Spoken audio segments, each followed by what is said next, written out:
This page is the cover of the October 1992 issue of Beep Mega Drive. It prominently features Sonic the Hedgehog 2, a massive game release at the time, sitting atop a bizarre, smiling pink character. The cover highlights upcoming or recently released games for the Mega Drive system, including Landstalker, Lemmings, Naval Commander, Junkers High, Mega Twins, and Air Management. There's also a dedicated section for the new Mega CD, showcasing titles like Final Fight CD, Time Gal, and Sylphid, among others. A major feature is titled Shooting Ecstasy, promising a deep dive into the world of shooting games. The issue also comes with a bonus manual for Vixen 357 and a strategy guide for Messiah's latest strategy, RPG. This cover clearly reflects the excitement surrounding the Mega Drive in late 1992, particularly with Sonic 2 and the emerging Mega CD platform.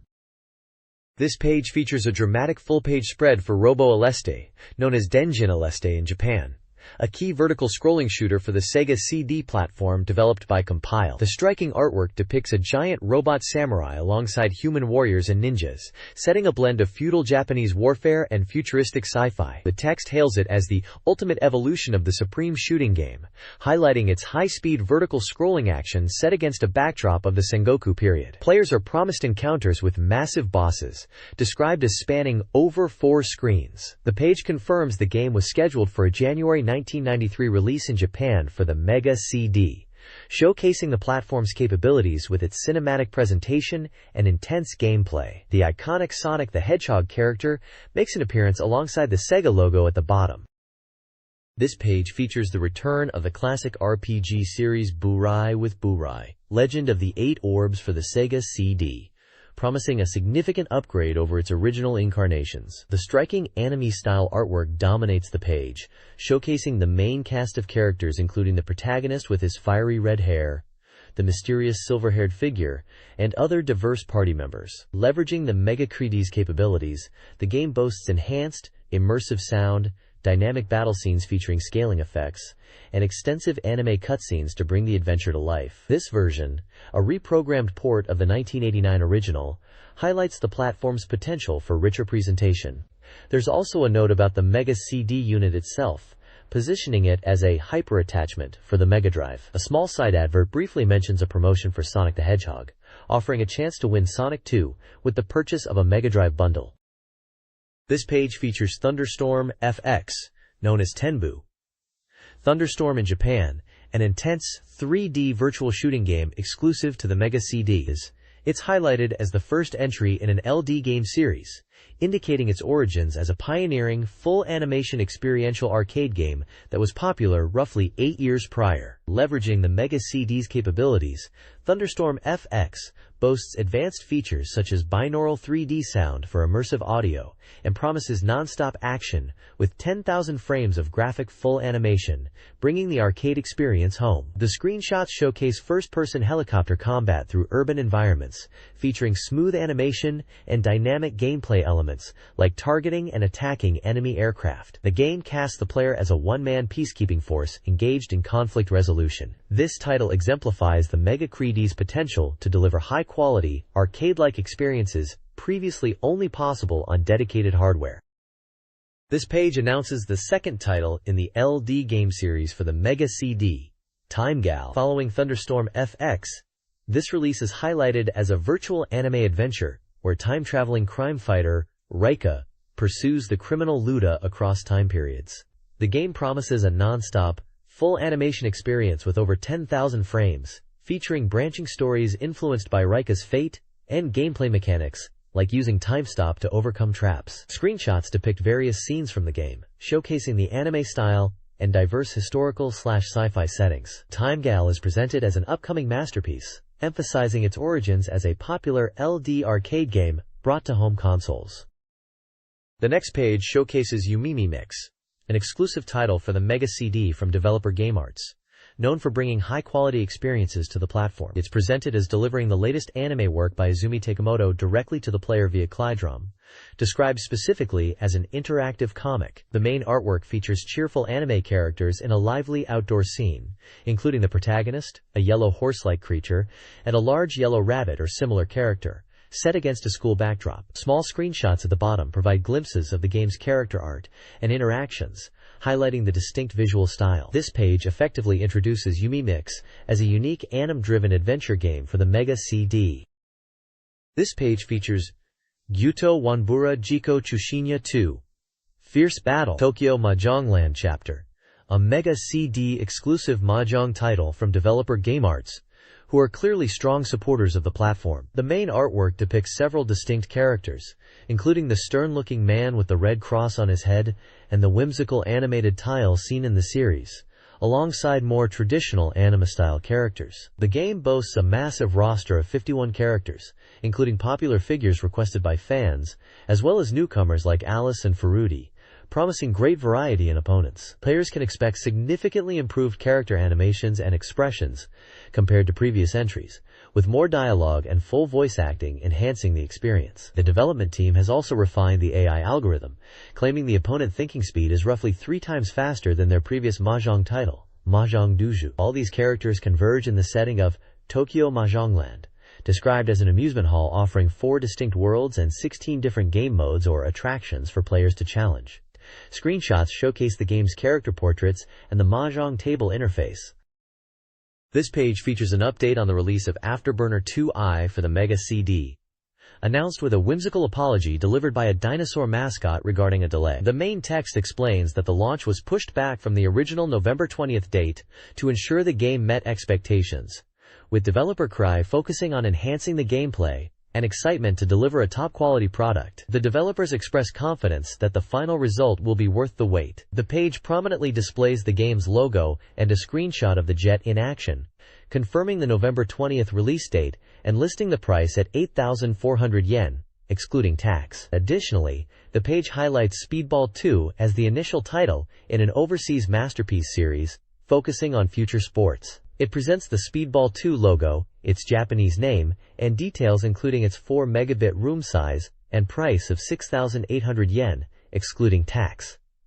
The bottom of the page includes the relevant hardware logos and licensing information. This page introduces the upcoming Japanese release of Megalomaniac for the Mega Drive, a real-time strategy simulation game. Developed by the same team at Cree who brought us Dyna Brothers, this title is already a big hit in Europe and is now heading to Japan. The developers describe it as a strategy game, with the same strategic depth and character as their previous work, urging players to look forward to it. The page highlights key features of Megalomaniac, including its unique cast of 4-player characters and diverse enemy personalities, real-time gameplay that sets it apart from turn-based simulations, resource management tied to conquering territories, and 27 deep maps offering immense strategic possibilities. Scheduled for release at the end of the year, Megalomaniac will be an 8 megabit room simulation game, with the price yet to be determined. The page also includes a small promotion for Dyna Brothers, confirming it's currently available, and is an 8 megabit room comical strategy simulation game, priced at 8,800 yen, excluding tax. This page showcases 3 distinct titles for Sega platforms. At the top, we see Prince of Persia for the Mega CD, hailed as a spectacular great action game. This port brings the classic platforming adventure, with its famous smooth animation, tricky puzzles, and sword fighting, to the Mega CD, enhanced with opening and ending anime sequences, and CD-quality music for a truly high-quality presentation. It was already available at the time of publication. Below that is Wonder Dog, also for the Mega CD, described as an unrestricted great success, starring the Wonder Mega mascot. This vibrant side-scrolling action platformer features the titular dog, exploring 8 thrilling stages with a variety of abilities like running, jumping, digging, and even flying, all brought to life with fun anime sequences leveraging the Mega Creed's power. It was scheduled for release on September 25th. Lastly, for the standard Mega Drive, Metal Fang is presented as a unique martial art of a game. This near-future title blends car action speed with racing thrill and strategic combat. Players form teams from a roster of 32 characters to battle for points, requiring tactics to outmaneuver and take down opponents. While its release was announced for soon, the date had changed, with the final price yet to be determined. This page previews the Mega CD title Rank Thunder, an adventure RPG set against a dramatic backdrop of lightning with a silhouetted figure asking the central question, who is he? The game features the second iteration of the language instructive picture lip system, evolving from Mahu no Shujo Silky Lip. The system allows player attributes and stats to change based on dialogue, emphasizing the selection of character emotions. Orang Thunder is structured into 8 dramatic episodes and incorporates a visual card battle system for combat. The conversation mode is also said to be further updated. The theme song is by Masato Shimon, with monster design and modeling by Yasushi Nirasawa. The game was scheduled for release in winter 1992. This page showcases the game Black Hole Assault for the Sega Mega CD. The artwork features several imposing mechs in dynamic poses, hinting at intense combat, with a planet visible in the distance. The main tagline translates to something like, "Awaken the sleeping war god, the only mission assigned is to fight," setting a dramatic tone for the mech battle game. The page highlights that the game supports 2-player versus battles. 3 screenshots at the bottom provide glimpses of the gameplay, showing mech combat in different environments. The game was developed by Micronet and was released in 1992. This page highlights 3 upcoming titles for Sega platforms in late 1992. First up is a quiz game from Capcom, titled Capcom's Quiz, Tonosama no Yabu. This Mega CD exclusive is based on their popular historical simulation game, allowing players to become a feudal lord and answer questions to expand their territory, aiming for unification. It boasts thousands of questions and new events exclusive to the Mega CD version, along with voice output for all questions, promising an intense strategic quiz experience. Next we have Junkers High, a futuristic 3D racing game for the Mega Drive developed by staff from the Outrun team. The article emphasizes its speed and smooth 3D processing, comparable to the Mega Drive port of Outrun, but with significantly more course data, offering over 30 stages compared to Outrun's 15. The screenshots show stylish sci-fi vehicles racing through urban landscapes. Finally, Sims presents their first original full-scale RPG for the Mega CD, titled Vey. Described as a dramatic adventure centered around the ultimate weapon landmail, the game features character designs by Akira Tsuchiya and visual animation by Yasuo Ishii, aiming to create an epoch-making fantasy world. All 3 titles were scheduled for release in October or December of 1992, with prices listed as undecided at the time.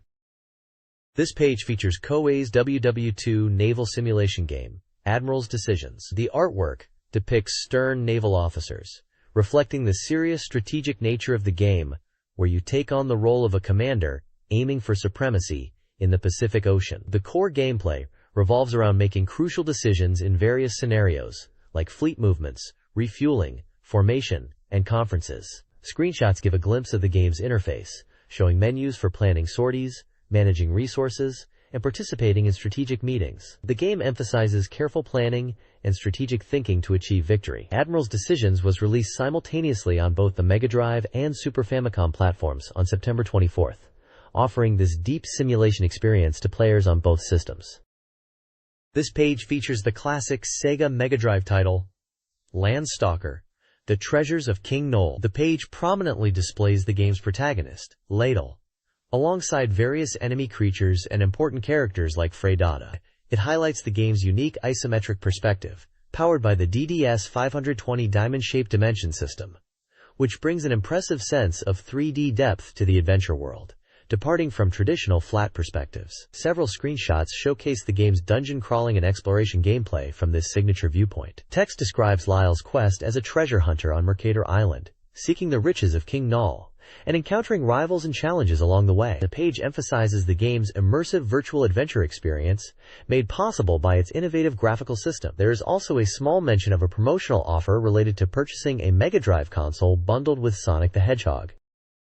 This page presents the table of contents for the October 1992 issue of BeepMD magazine. It highlights a packed lineup of features, starting with a look at new releases in the New Game Scramble section, covering titles such as Romance of the Three Kingdoms 2i, Puyo Puyo, Evander Holyfield's Real Deal Boxing, and Shinobi. A major focus is the B Mega Hot menu, split into 2 parts, reviewing numerous games including the isometric adventure Landstalker, The Treasures of King Knoll, along with Cheeky Cheeky Boys and Super HQ. A special feature is dedicated to shooting games, exploring the genre's latest entries on the Mega Drive. The magazine also provides a follow-up report on the highly anticipated Sonic the Hedgehog 2, Straight from us information. The Mega CD press section previews upcoming games for the Mega CD attachment, featuring prominent titles like Final Fight CD, Sylphid, Robo Alesti, and Time Gal.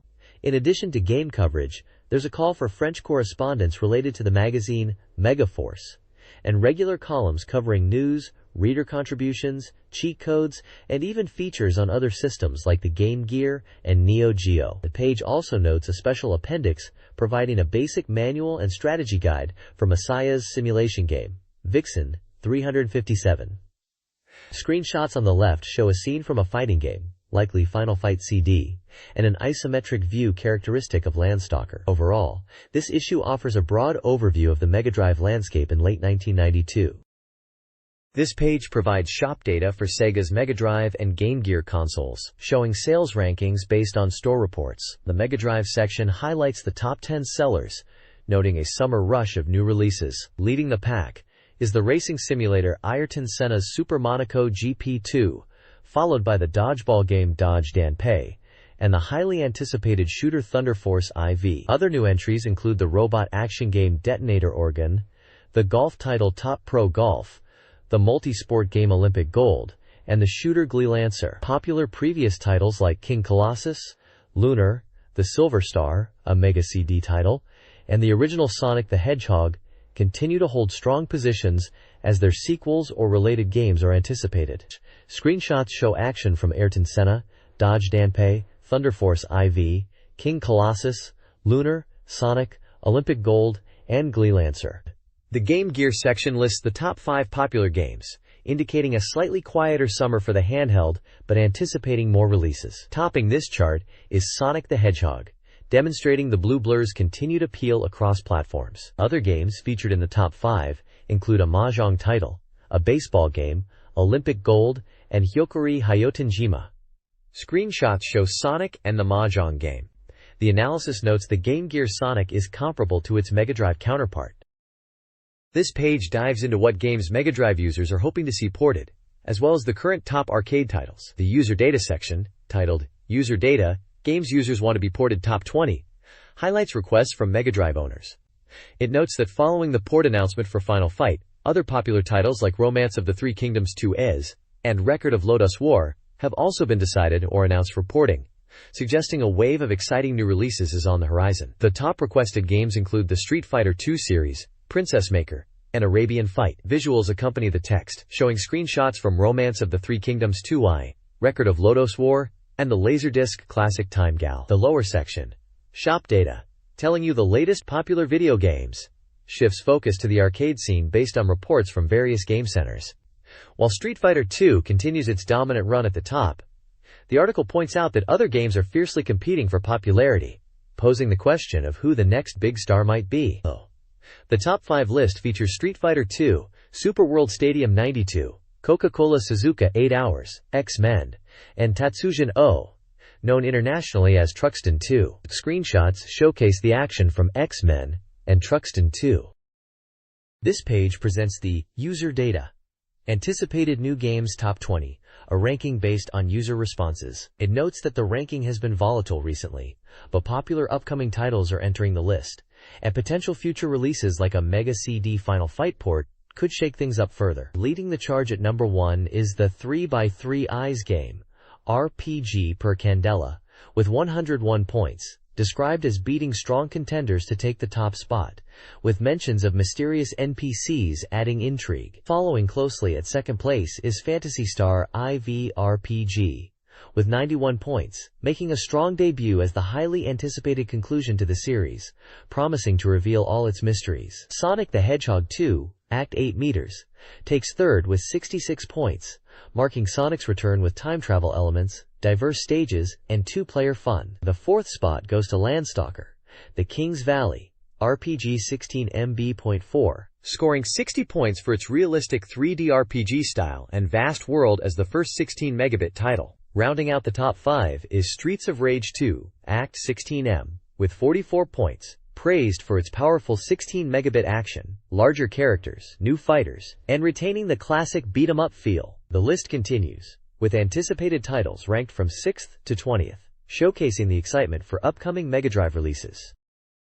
This page provides a comprehensive new software schedule across the Mega Drive, Mega CD, and Game Gear systems, offering insights into upcoming releases. The Mega Drive list features a mix of genres, including strategy, action, RPGs, puzzles, and sports, with many titles slated for late 1992 or early 1993, though quite a few dates are still undecided. Noteworthy anticipated titles like Streets of Rage 2, Sonic the Hedgehog 2, Landstalker, The King's Valley, and Phantasy Star IV are present with planned release windows or recent dates. The Mega CD schedule shows a wealth of adventure, RPGs, and action games, confirming titles like the highly anticipated 3x3 Eyes, Seima Densetsu, Final Fight CD, Sonic CD, Sylphid, and The Secret of Monkey Island. Many Mega CD titles are also listed as having undecided release dates, indicating the platform is still building momentum. With the Game Gear, the schedule includes popular franchises like Streets of Rage, Sonic the Hedgehog 2, Phantasy Star Gaiden, and Batman Returns, alongside various action, puzzles, and sports games, showing a steady stream of portable titles. An editorial section highlights the excitement, mentioning new game announcements are expected, a new company is entering the Mega Drive market, and commenting on the completion of games like Shinobi 2i and the character Captain America. The screenshots show gameplay from Puyo Puyo and Shinobi 2i, giving a visual taste of the upcoming action. The overall tone is one of anticipation for a busy release period across all Sega platforms. This page features the SoftMaker message board, where various developers provide updates on their upcoming Sega titles, presented alongside a charming Monkey Chef illustration. Sega Enterprises reports a delay for Landstalker, The King's Valley, but highlights September releases on Mega CD and Game Gear, including Pry, the adventure title Rise of the Dragon, and Fantasia Crusader. Kaneko confirms their fighting game Power Athlete is finished and awaiting release. Nichibutsu teases a shocking new 3D game currently in development. Tenjin mentions Rampart is releasing soon, and references RB.II Baseball. Victor Musical Industries is holding a Prince of Persia time trial contest. Game Arts gives updates on titles like Sylphid and Lunar 2. Compile is porting the popular arcade game Puyo Puyo, promising an arcade-perfect version. Toplan provides an update on Slap Fight MD. Microcabin announces their PC title Illusion City is coming to Mega CD. Wolf Team is looking forward to Time Gal, Thunderstorm FX, and Tenbu Mega CD Special. Koei shares the big news that Romance of the Three Kingdoms 2 is finally coming to Mega Drive with a November 8th release. Cree apologizes for the Afterburner 2 delay, now set for November 20th, and teases another overseas masterpiece, Gallimania. Namco introduces their new sci-fi sports game, Balljacks. Finally, Messiah continues a narrative regarding Vixen 357, ending with a "good luck" message. Overall, it's a page packed with developer excitement and concrete updates on a wide range of titles across all Sega platforms. This page features the Mega Dog Race Corner, where new releases from Mega Drive, Mega CD, and Game Gear software are reviewed by 4 different perspectives, with scores represented by paw prints out of 10. 2 games are highlighted here. First, Koei's naval strategy simulation, Teitoku no Ketsudan, released in late September. Reviewers found this title to be quite complex and niche, requiring significant historical knowledge and dedication, better suited for hardcore simulation fans, despite some interesting mechanics. It received an average score of 6.0. The second game reviewed is Taito's racing title, Super HQ, released in late October, known internationally as Chase HQ. 2. Special Criminal Investigation. Opinions were mixed. While one reviewer found it accessible and fun for beginners, others felt the speed and overall execution weren't as strong as in other versions or the arcade original. It averaged a score of 5.25. The section offers a quick look at these 2 very different new releases from varying viewpoints. This page continues the Mega Dog Race section from the Mega editorial staff, highlighting recent software releases, this time focusing on the Game Gear. 3 titles are put under the microscope. Cheeky Cheeky Boys, an action game, 7.0 average paw score. Shadow Crusader, an RPG released only in Japan, 8.0 average. And Phantasy Star Adventure, an RPG spin-off, 6.0 average. Reviewers generally found Cheeky Cheeky Boys to be a solid port of the arcade action, noting its decent difficulty and level design, although some felt it lacked impact. Shadow Crusader was praised as a traditional RPG, with a good atmosphere and interesting setting, highly recommended for genre fans. Phantasy Star Adventure, despite its heritage, received mixed reviews, feeling a bit basic and potentially disappointing compared to the main series entries. The editorial comments suggest that this month's Game Gear releases, particularly the RPGS, are quite good and should please Game Gear users. However, they also hint that some highly anticipated titles might not have lived up to expectations. The Mega Reader Race ranks Sega Genesis games based on reader votes. Lightning Force. Quest for the Dark Star, a shooter, placed 4th, praised for its graphics and sound but not quite reaching the predecessor's heights. Ayrton Senna's Super Monaco GP2, ranked 11th, updated the original with new courses, though some found it lacking innovation. Hano no Tukyuji Dodge Danpei, in 17th, is a fun, accessible dodgeball game, particularly in multiplayer. Fist of the North Star. Shin Seikimatsu Kyuseishu Densetsu, at 190th, suffers from frustrating gameplay despite its faithful depiction of the source material. The rankings are dynamic, showing shifts in popularity, with Shining Force dropping and Lunar, the Silver Star gaining ground, all based on reader votes. This page continues the Mega Reader Race rankings, highlighting several notable titles. The former rival horse introduction spotlights classic games like the original Golden Axe, 53rd, praised for its satisfying opening and cooperative play, despite a tough final boss. Ghouls and Ghosts, 57th, is also featured, recognized for its challenging arcade difficulty, varied weapons, and addictive qualities, firmly establishing it as a classic. The single-hole horse introduction delves into more unexpected entries. Grand Slam, 51st, a tennis title, is noted for realistic gameplay elements despite limited customization. The action RPG Tugi Ou King Colossus, 70th, has a good story but is found to be too easy overall. Shadow of the Beast, 151st, earns praise for its graphics, but is criticized for confusing progression and frustrating instant death traps. The simulation game Ambition of Caesar, 192nd, is described as interesting for strategic thinkers due to its real-time elements, though its interface can be cumbersome. The main ranking list continues down the side, featuring familiar titles like Phantasy Star, Two Crude Dudes, Sorcerian, Afterburner 2, and Columns, showing the diverse tastes of the readers. The Voice of the Track Owner section includes various reader comments, including observations on game prices and specific titles, and a mention of a prediction contest focused on Lunar, the Silver Star.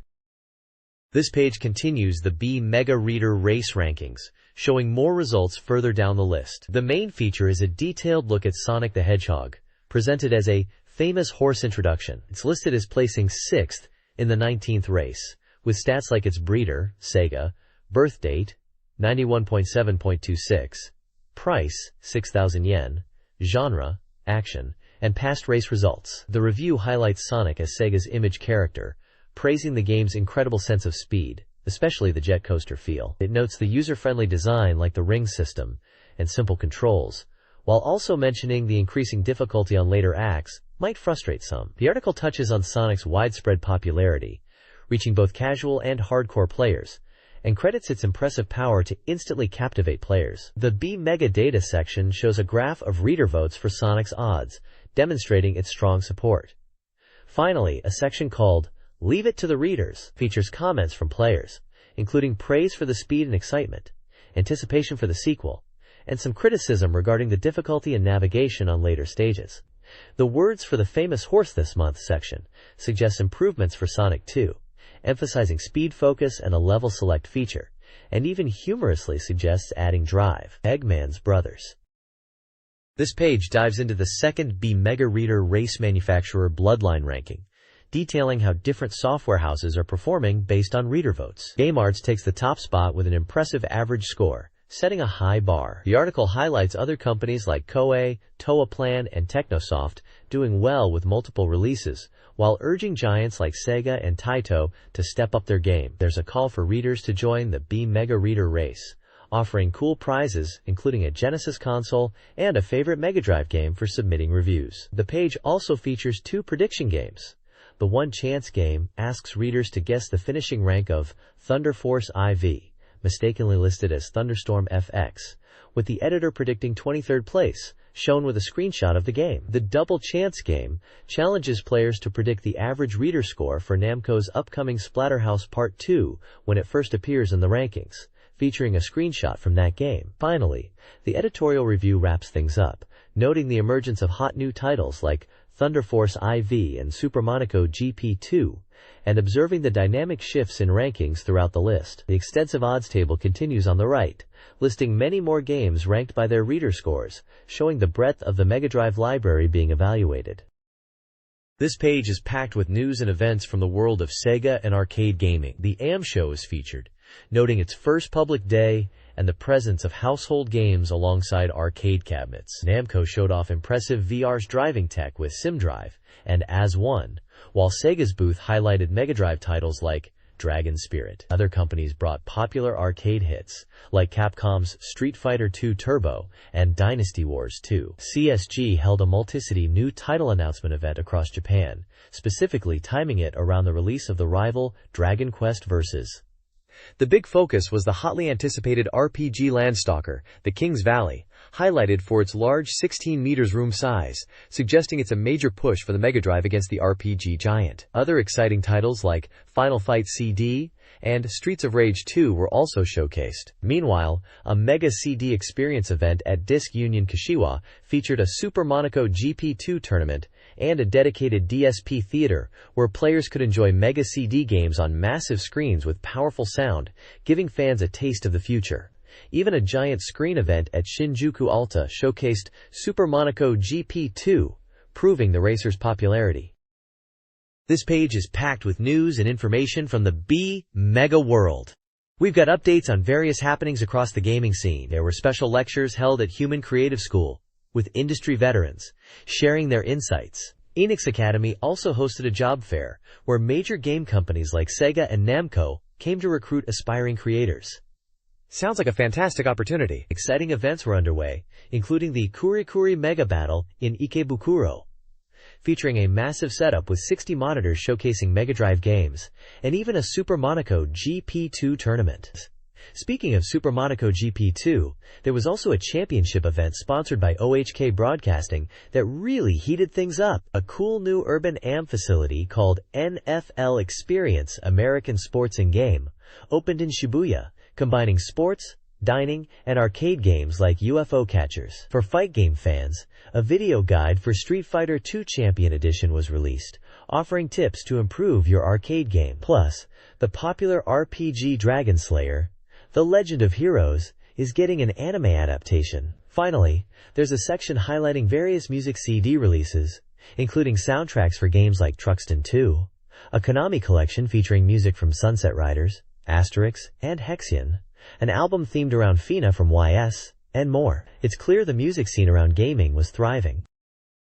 This page reports on the August AM show, highlighting the new arcade games exhibited by major manufacturers. Sega made a big impression with VR technology in games like Virtua Racing, alongside titles like Stadium Cross and the multiplayer Golden Axe, Revenge of Death Adder, showcasing the potential of multiplayer cabinets. Konami surprised attendees with reference exhibits, including the gun game Lethal Enforcers, the action game Guardian Heroes, Premier Soccer, and the new 4-player cabinet action game Bucky O'Hare, demonstrating a diverse lineup. Namco, known for racing games, featured titles such as Galaxian 3, SimDrive, and Final Lap 3 DX, while also presenting other genres. Ireme showcased the action game Hook, based on the movie, and the golf game Major Title 2, which included a 4-player versus mode, showing a varied approach. Capcom followed up on the success of Street Fighter II by entering the quiz game market with Capcom World 2, an RPG-infused quiz title, and also presented the action-packed Warriors of Fate. Overall,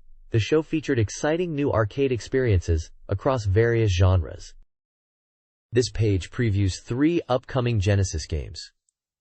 First, Krusty's Super Funhouse, a puzzle game where Homer guides mice through traps. Second, Kadash, a port of the arcade RPG by Taito, with warrior and mage classes available and 2-player co-op, though it's reported to be difficult. Finally, Bart vs. the Space Mutants, an action game where Bart uses X-ray specs to expose aliens. Both Krusty's Super Fun House and Bart vs. the Space Mutants are based on The Simpsons. A contest giveaway featuring Krusty's Super Fun House, Kadash, and arch rivals is also mentioned. This page features the BeepMD CM Detective Team column, now in its 4th installment, examining 2 interesting commercials for Genesis games. First up is the CM for Golden Axe 2, specifically the Attacking Monster Edition spot. This 15-second ad notably features professional wrestler Keiji Muto, portraying the hero axe battler. The CM sequence is highlighted through screenshots, showing dynamic shots of Muto wielding a sword, close-ups, and transitioning into impressive game footage showcasing the powerful magic attacks. The segment notes that casting Muto as a axe battler was a deliberate choice, leveraging his imposing physical presence. The second CM covered is for Advanced Daisen Ryaku, presented as an update edition. Also a 15-second spot, this CM is described as having a short broadcast run, but being quite comical. The screenshots show the sequence starting with text appearing on the ground, the title changing, followed by strategic gameplay highlights, and concluding with a classic Sega end screen. The CM behind-the-scenes stories section offers insights. For Golden Axe 2, Muto's prior acting experience reportedly made the shoot smooth. Regarding the Advanced Daisen Ryaku CM, the goal was a comical image, but the reception was apparently mixed. An interesting tidbit reveals that the toy tank featured in the CM is an actual unit from the game, and finding it was quite difficult during production. The page also mentions a recruitment drive for CM detectives and a giveaway. This page is dedicated to the BeepMD Racing Freak Volume 5 coverage of the Suzuka 8 Hours Endurance Race. It features dynamic race action from the event held at Suzuka Circuit. The main story celebrates the victory of the Wayne Gardner and Daryl Beatty pairing, who conquered the challenging 8-hour race. A significant point highlighted is Shinya Takeshi achieving a historic milestone by securing the first pole position for a Japanese rider in this prestigious event, riding the Honda RVF 750. The page includes multiple photos showcasing the intensity of the racing, the victorious Gardner/Beatty team celebrating on the podium, and the presence of the popular race queens, adding to the event's atmosphere. There is also a mention of Team Alum, who made a strong push from 48th to finish 19th overall. It's a solid overview of the key moments and results from the endurance race. This page provides the latest news on the highly anticipated Sonic the Hedgehog 2, scheduled for a worldwide release in late November. The focus here is specifically on the game's zones, confirming that Sonic 2 features a total of 9 zones plus additional secret areas. Returning to the familiar South Island, the game kicks off once again in Green Hill Zone. A list of the newly revealed zones is presented, including Green Hill Zone, Metropolis Zone, Hilltop Zone, Hidden Palace Zone, Oil Ocean Zone, Casino Night Zone, Chemical Plant Zone, Neo Green Zone, and the final Death Egg Zone. Commentary suggests Metropolis Zone mixes elements from later zones in the first game with a futuristic twist and more three-dimensional loops. Hilltop Zone's actual location is noted as a mystery despite the name. Speculation arises about Oil Ocean Zone being polluted, though the hope is it's not that dangerous. Casino Night Zone is imagined with elements like slots and roulette. Chemical Plant Zone appears to be set outside a factory, unlike the previous game's final zones. Neo Green Zone suggests a new version of the classic zone with changed layouts and features, and Death Egg Zone is clearly the climactic final stage, where Sonic confronts Drive Eggman. Screenshots from several zones provide visual glimpses of the action and environments. Details on new power-ups, the two-player mode, and new characters are promised for future reports. This page delves further into Sonic the Hedgehog 2, focusing on specific elements beyond just the zone count. It highlights the significantly improved graphics, noting the increased detail in backgrounds and less repetitive level design compared to the first game. Character animations are also refined, promising a fresh feel when playing. The Metropolis Zone is featured, praised for its exhilarating high-speed action. The review points out a key gameplay improvement. Sonic 2 allows for an instant high-speed dash from a standstill after a quick spin, eliminating the acceleration delay seen in the first game when hitting obstacles. Faster screen scrolling supports this enhanced speed. Dr. Eggman is getting an upgrade too, appearing with more formidable, integrated weapon designs on his mechs, such as a drill attachment. However, he can still be defeated by Sonic and his partner, Tails. Finally, The page discusses the explosion of Sonic merchandise, noting a surprising lack of goods until now, despite the character's popularity. Recent deals with companies like Sanchurio have led to a wide range of items, including stationery, plush toys from UFO catchers, lunchboxes, and even a dedicated Radeon car, showcasing Sonic's growing presence beyond the game. This page kicks off a new release scramble section, giving a look at some exciting upcoming titles for the Mega Drive. It quickly lists off a variety of games, including the puzzle phenomenon Puyo Puyo, the classic dungeon crawler Gauntlet, the strategy-focused Fatal Rewind, Megalomania, Shadow Dancer, Ninja Gaiden, the simulation RPG Warsong 2, Langrisser 2, and several others covering different genres like sports and shooting. The main highlight here is Koei's Romance of the Three Kingdoms 2 Wine. This is a highly anticipated port of the acclaimed PC strategy simulation, known for its deep gameplay set in 2nd-3rd century China. Players choose a ruler and country, aiming to unify the land through careful management of domestic affairs, diplomacy, and military campaigns. The Mega Drive version boasts a massive 12 MB capacity, promising a faithful adaptation. A standout new feature is the ability to create custom rulers and officers, adding a unique RPG-like element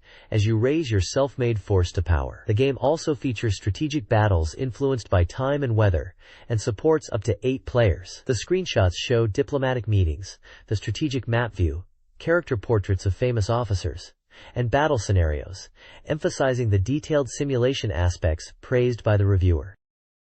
This page continues the new release scramble section, focusing on the upcoming puzzle game, Puyo Puyo. Described as a new kind of puzzle game, superficially similar to columns, but with a unique, jelly-like feel when clearing pieces. The basic concept involves dropping pairs of colored Puyo into a 6x11 grid, and connecting 4 or more of the same color to make them disappear, potentially triggering chains. The game originated as a bonus on the MSX disk station. The page details the different modes available. The single-player mode pits you against the computer, where victory goes to the player who can keep clearing Puyo while the opponent is overwhelmed. The charming enemy characters even offer messages before battles.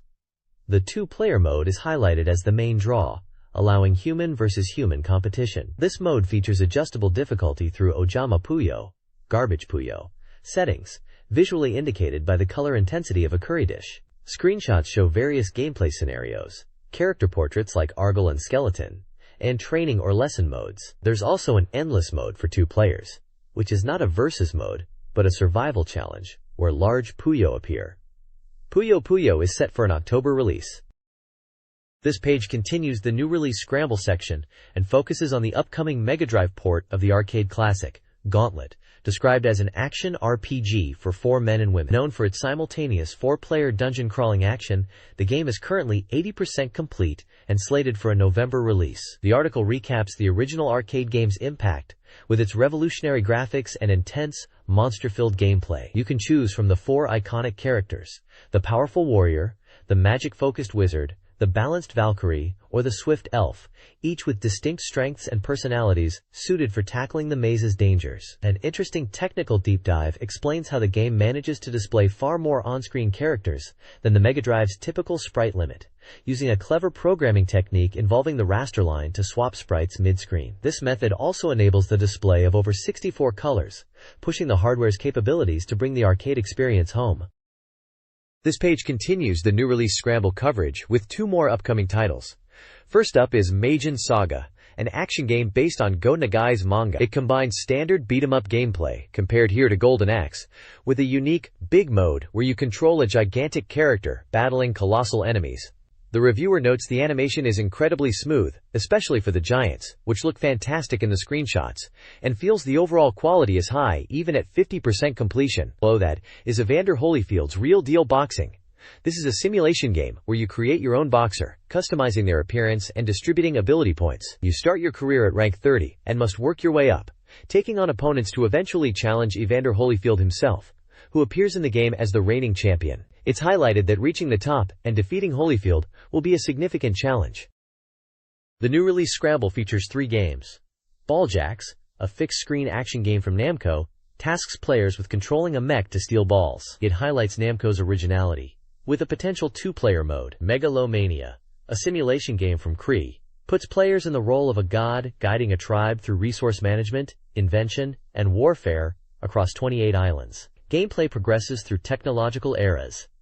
The game is 60% complete and single-player. Finally, Ninja Gaiden by Sega, based on the arcade classic Ninja Ryukenden, is an action game 90% complete and slated for an October 30th release. It features the iconic head toss move and updated visuals inspired by the arcade version.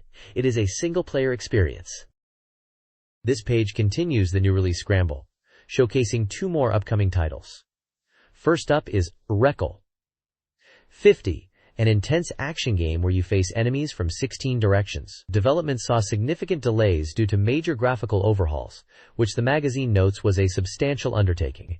The gameplay is highlighted as adapting the arcade's rotary joystick control, using 2 buttons on the Mega Drive controller to change your attack direction. It's described as challenging initially, but becoming addictively fun once you get the hang of the unique aiming. The page features several screenshots showing the top-down perspective, vehicles, and introduces some of the game's bizarre boss characters, including a worm-like creature and an unrepentant monkey. Also featured is Maten no Sumetsu, an RPG from Kodansha Suiken, marking their second foray into the genre after Blue Almanac. Described as an orthodox RPG, it includes interesting battle system features, like AI-controlled auto-battle that learns, and individual special moves for characters. The story centers around the protagonist, Arunus, who inherits his father's will as he journeys through a world in chaos, meeting allies like childhood friend Reese and a knight encountered in a village. Screenshots display typical RPG scenes, including town exploration and a battle menu layout. This page kicks off the new release scramble with a deep dive into Langrisser 2. This highly anticipated sequel builds upon the success of the first game, which was a massive hit for Masaya. The magazine highlights significant improvements, including a flexible combat system with changes to HP and experience gain mechanics. Notably, mercenaries are no longer disposable units for a single scenario. They can now undergo class changes alongside their commanders, adding a new strategic layer. The number of command units is also increasing. Fan-favorite characters from the original are confirmed to return, including Ledin and Chris, now the protagonist's parents, Jessica, Taylor, and even the enigmatic Chaos. The game is an SLG, planned for a spring release, and is only 10% complete at this stage. Below that, the page features new release overflow information, showcasing various other upcoming titles, particularly several ports from the Genesis. Highlighted games include Batman Returns, Joe Montana, 2 Eyes, Chuck Rock, Tasmania, and Green Dog. Screenshots are provided for each, giving a glimpse of the diverse range of genres hitting the system soon. This page presents a unique opportunity for readers. A France special correspondent grand recruitment. The magazine is looking for a fan to travel to France for a week to investigate the European game scene firsthand. This exciting venture is being facilitated by a collaboration with the French Sega magazine, Megaforce, whose editorial team is inviting the correspondent. The trip aims to explore the state of games abroad, visiting game centers, and potentially even Euro Disneyland. Readers applying must be physically capable and ready to travel if chosen. They need to submit personal details and a letter explaining why they are suitable and what they hope to experience in France. The chosen correspondent will be accompanied by Shibuya Yoichi. The page is illustrated with images of Paris landmarks like the Arc de Triomphe and the Eiffel Tower, alongside covers of the French Megaforce magazine. This is presented as a big chance to see the world of Sega overseas. This page kicks off the Be Mega Hot menu section, previewing upcoming games for the Sega Mega Drive. The main feature is the highly anticipated port of Lemmings. The magazine highlights its release date in late October for 7,800 yen, classifying it as an 8-meg puzzle game. Excitingly, it confirms the inclusion of a 2-player competitive mode. The text hails Lemmings as the pinnacle of action puzzles, finally making its way to the Mega Drive. The article explains the core gameplay involves guiding these small, often oblivious creatures to safety, giving them various skills to navigate treacherous landscapes filled with obstacles and traps. It notes that the game's success relies on saving a certain percentage of lemmings per level. The page also makes special mention of the game's opening demo, which is praised for its charm, showcasing scenes like lemmings traveling by hot air balloon and exploring the landscape before the title appears. Screenshots from both gameplay and the opening demo are featured prominently. Beyond Lemmings, the page lists 2 other upcoming titles, Junkers High and Taitoku no Ketsudan, giving page references for their respective previews. The overall tone is one of excitement for this batch of new releases hitting the Mega Drive. The Mega Drive version of Lemmings challenges players to save hordes of lemmings using commands like floater, miner, and blocker. Strategic use of these limited commands, learned through careful stage analysis and pausing, is crucial. A dramatic self-destruct command serves as a last resort when saving the lemmings is impossible. This version boasts 200 stages, with 180 for single-player and 20 for a competitive two-player mode. It includes unique stages, such as one featuring characters from Euphoria, the saga, accessible only through determined play. The two-player mode allows playful sabotage in the race to rescue the most lemmings. A late October release is confirmed, with a plea to protect the adorable lemmings. This page introduces Junkers High, a unique racing game that forgoes complex rules for pure, exhilarating speed. The core gameplay revolves around staying on the course, but these aren't simple tracks. They twist and turn sharply, with significant vertical changes and, crucially, branching paths both horizontally and vertically. Using jump platforms is essential to navigate these multi-level courses, a key element of the game's fun. The chosen route dramatically alters the background, adding replayability. Progression is simple. Complete each course within the time limit to extend time in advance. Finishing the final course clears the stage. Route selection is strategic. Players must decide between safer ground routes, which take longer, or riskier elevated paths that offer a time advantage. The game emphasizes time attack, encouraging players to find the fastest possible routes, with best times automatically saved. The screenshots show the futuristic cockpit view, various branching points, a jump ramp, and the stage record screen highlighting optimized times. This page delves into the specifics of Junkers High's stages and courses, building on the previous introduction. The game is structured into 3 stages, each presenting increasing difficulty and complexity. Stage 1 serves as the initial practice ground, featuring 5 courses like Shinjuku, Newtown, Dam, and New York.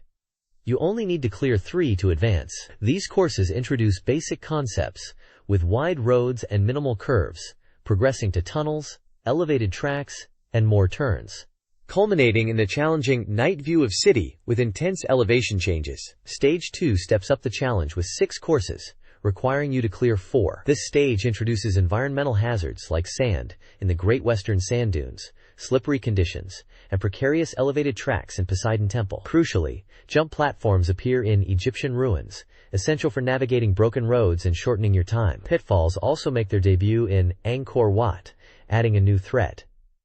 Stage 3 is the final and most difficult stage, featuring 9 courses from which you must conquer 5. This is where the game truly tests your skills, with challenging tracks like the Wallace Elevated Path in Stockholm, vertically split routes requiring jump platforms in White Building, and courses bordered by ocean in South Pole. Pitfalls are common, lurking beside the road in places like Hong Kong and Matterhorn.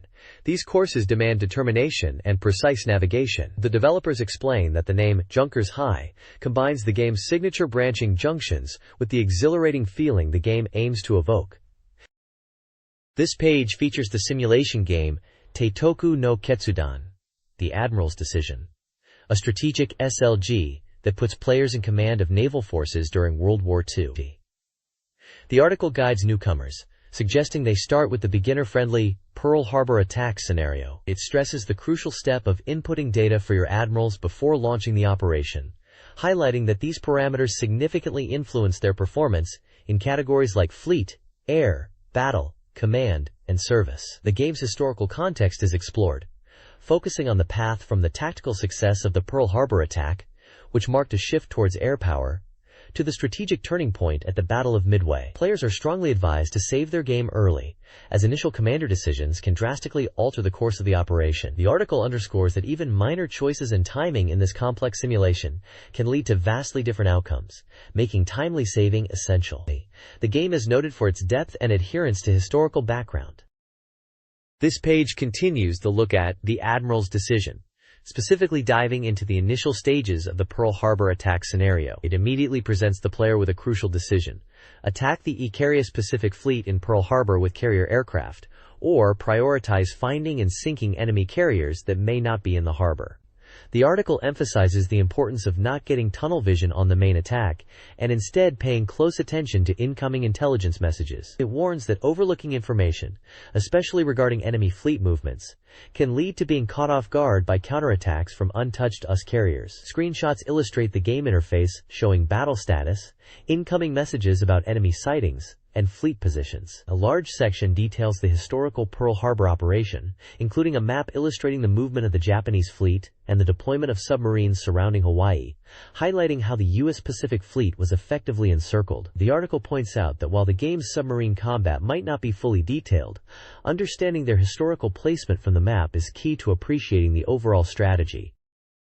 The next page continues the guide for The Admiral's Decision, focusing on the Pearl Harbor scenario and highlighting that despite the quick historical outcome, winning in the game is challenging. It explains that the difficulty arises from shore defenses and aircraft based in Hawaii defending the harbor, unlike the unprepared state of the historical fleet. The guide stresses the crucial need to actively search for and destroy enemy carriers outside the bay, such as the Lexington Air Group, as failing to do so will result in devastating counterattacks. Strategic advice includes understanding the 3 types of carrier aircraft: torpedo bombers for ships in the bay, dive bombers for ships outside, and bombers for ground targets, and using them effectively to inflict maximum damage and avoid wasting turns. Concentrating attacks on enemy ships is key to achieving the victory conditions. The article also notes that recreating the historically brief, decisive 2-hour battle is difficult within the game's mechanics, suggesting a 2-player setup might be the closest way to simulate it. A developer's comment assures players that despite potentially appearing complex, the game's data and commands are manageable, encouraging players to take their time. Screenshots illustrate the battle status, incoming enemy aircraft reports, fleet deployments, and strategic map views. This page features the BeepMD section, starting with a small note suggesting a break from gaming to look at the night sky. The main focus is the This Month's Forum, which tackles the hot topic of new software release schedules and delays. It presents several reader opinions on why games are often delayed and what manufacturers should do about it. Readers express a mix of frustration and understanding. Some are annoyed by manufacturers setting unrealistic release dates only to announce delays, feeling that broken promises are unacceptable. One user suggests a penalty system for delays, like a price reduction. Others are more forgiving, acknowledging that modern games are complex and require significant debugging and balance adjustments, especially with larger rooms and cry-drum formats. They understand delays can be necessary for quality, but want clear communication on the reasons. A key point is that if delays mean a better game, some users are willing to wait, but they expect manufacturers to commit to the announced date once it's set. The overall sentiment leans towards prioritizing quality over rushing releases, even if it means waiting longer. The page also teases the theme for the next month's forum: the color of Sega machines. This page features the User's Voice section, where readers share their opinions on the gaming industry and specific titles. One reader comments on the excessive use of animation in recent software, suggesting it detracts from core game content, especially with increased capacity formats like CD-ROM, which should focus on better gameplay. Another finds Game Gear difficult to play outdoors and requests a dedicated pad to improve its controls.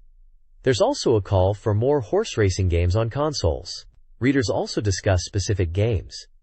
Silky Lip is highlighted for its strong story and emotional impact, despite simple visuals, and the reader eagerly awaits its next episode. Warsong is mentioned positively. Lunar.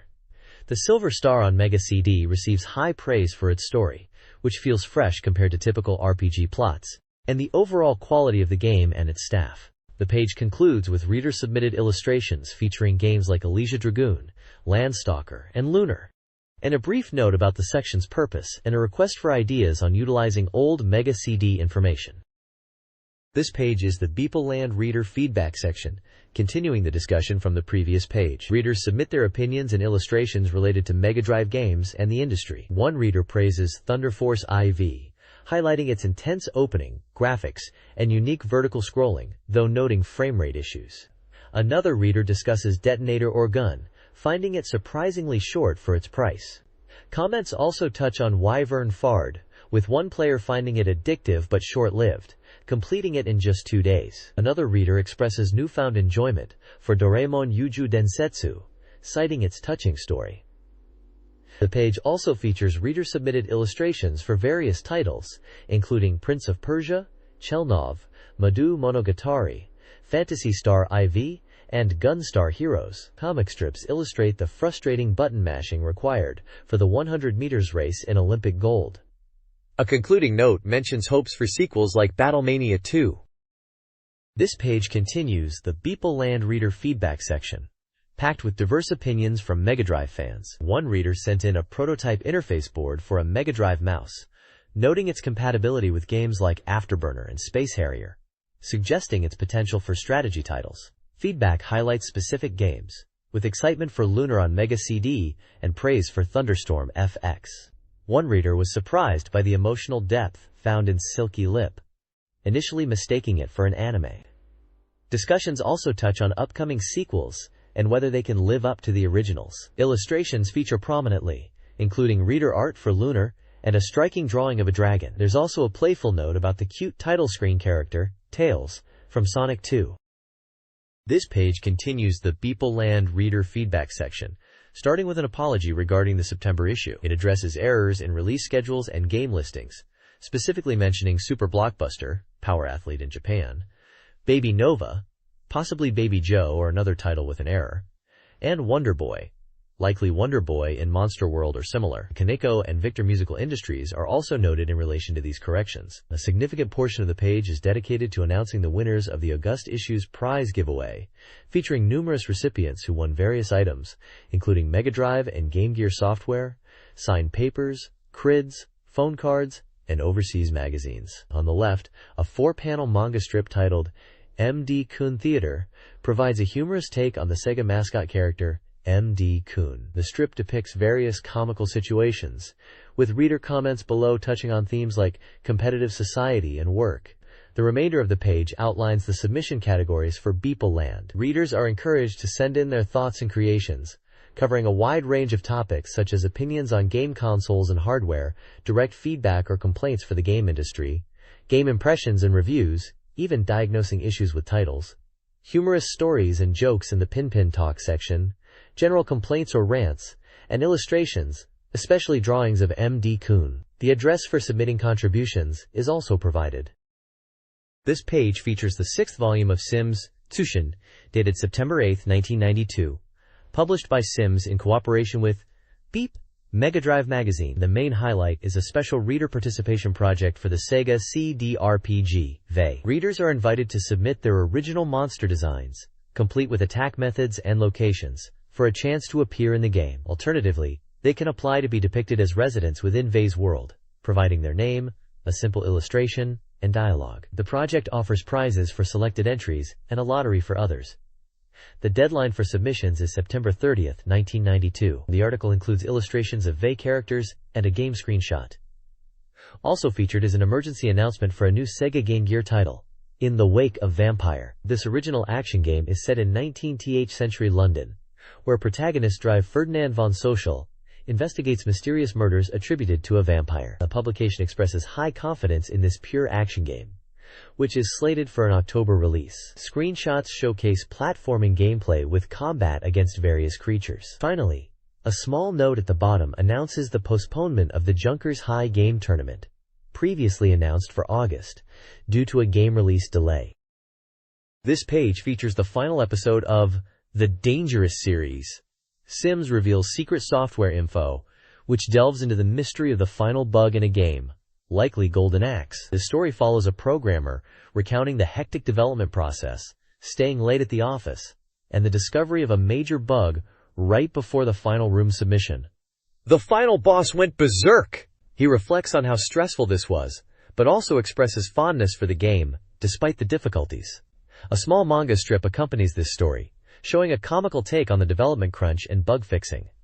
Below that is the Confrontation! Fun Shimujo Quiz Tonosama's question section. This month's question is posed by Kyushu Danji and introduced by Paterins Hoho. The text discusses the previous month's quiz, its answer, and the winners chosen by lottery. There are illustrations of characters, possibly related to VE or another fantasy RPG, accompanying the quiz section. Finally, connecting back to the previous page, there is a Spot the Difference puzzle featuring illustrations of characters from the RPG VE. Readers are challenged to find 7 differences between the left and right images. The page concludes with a general call for reader submissions to Sims Tsushin, inviting illustrations, manga, and gags related to games.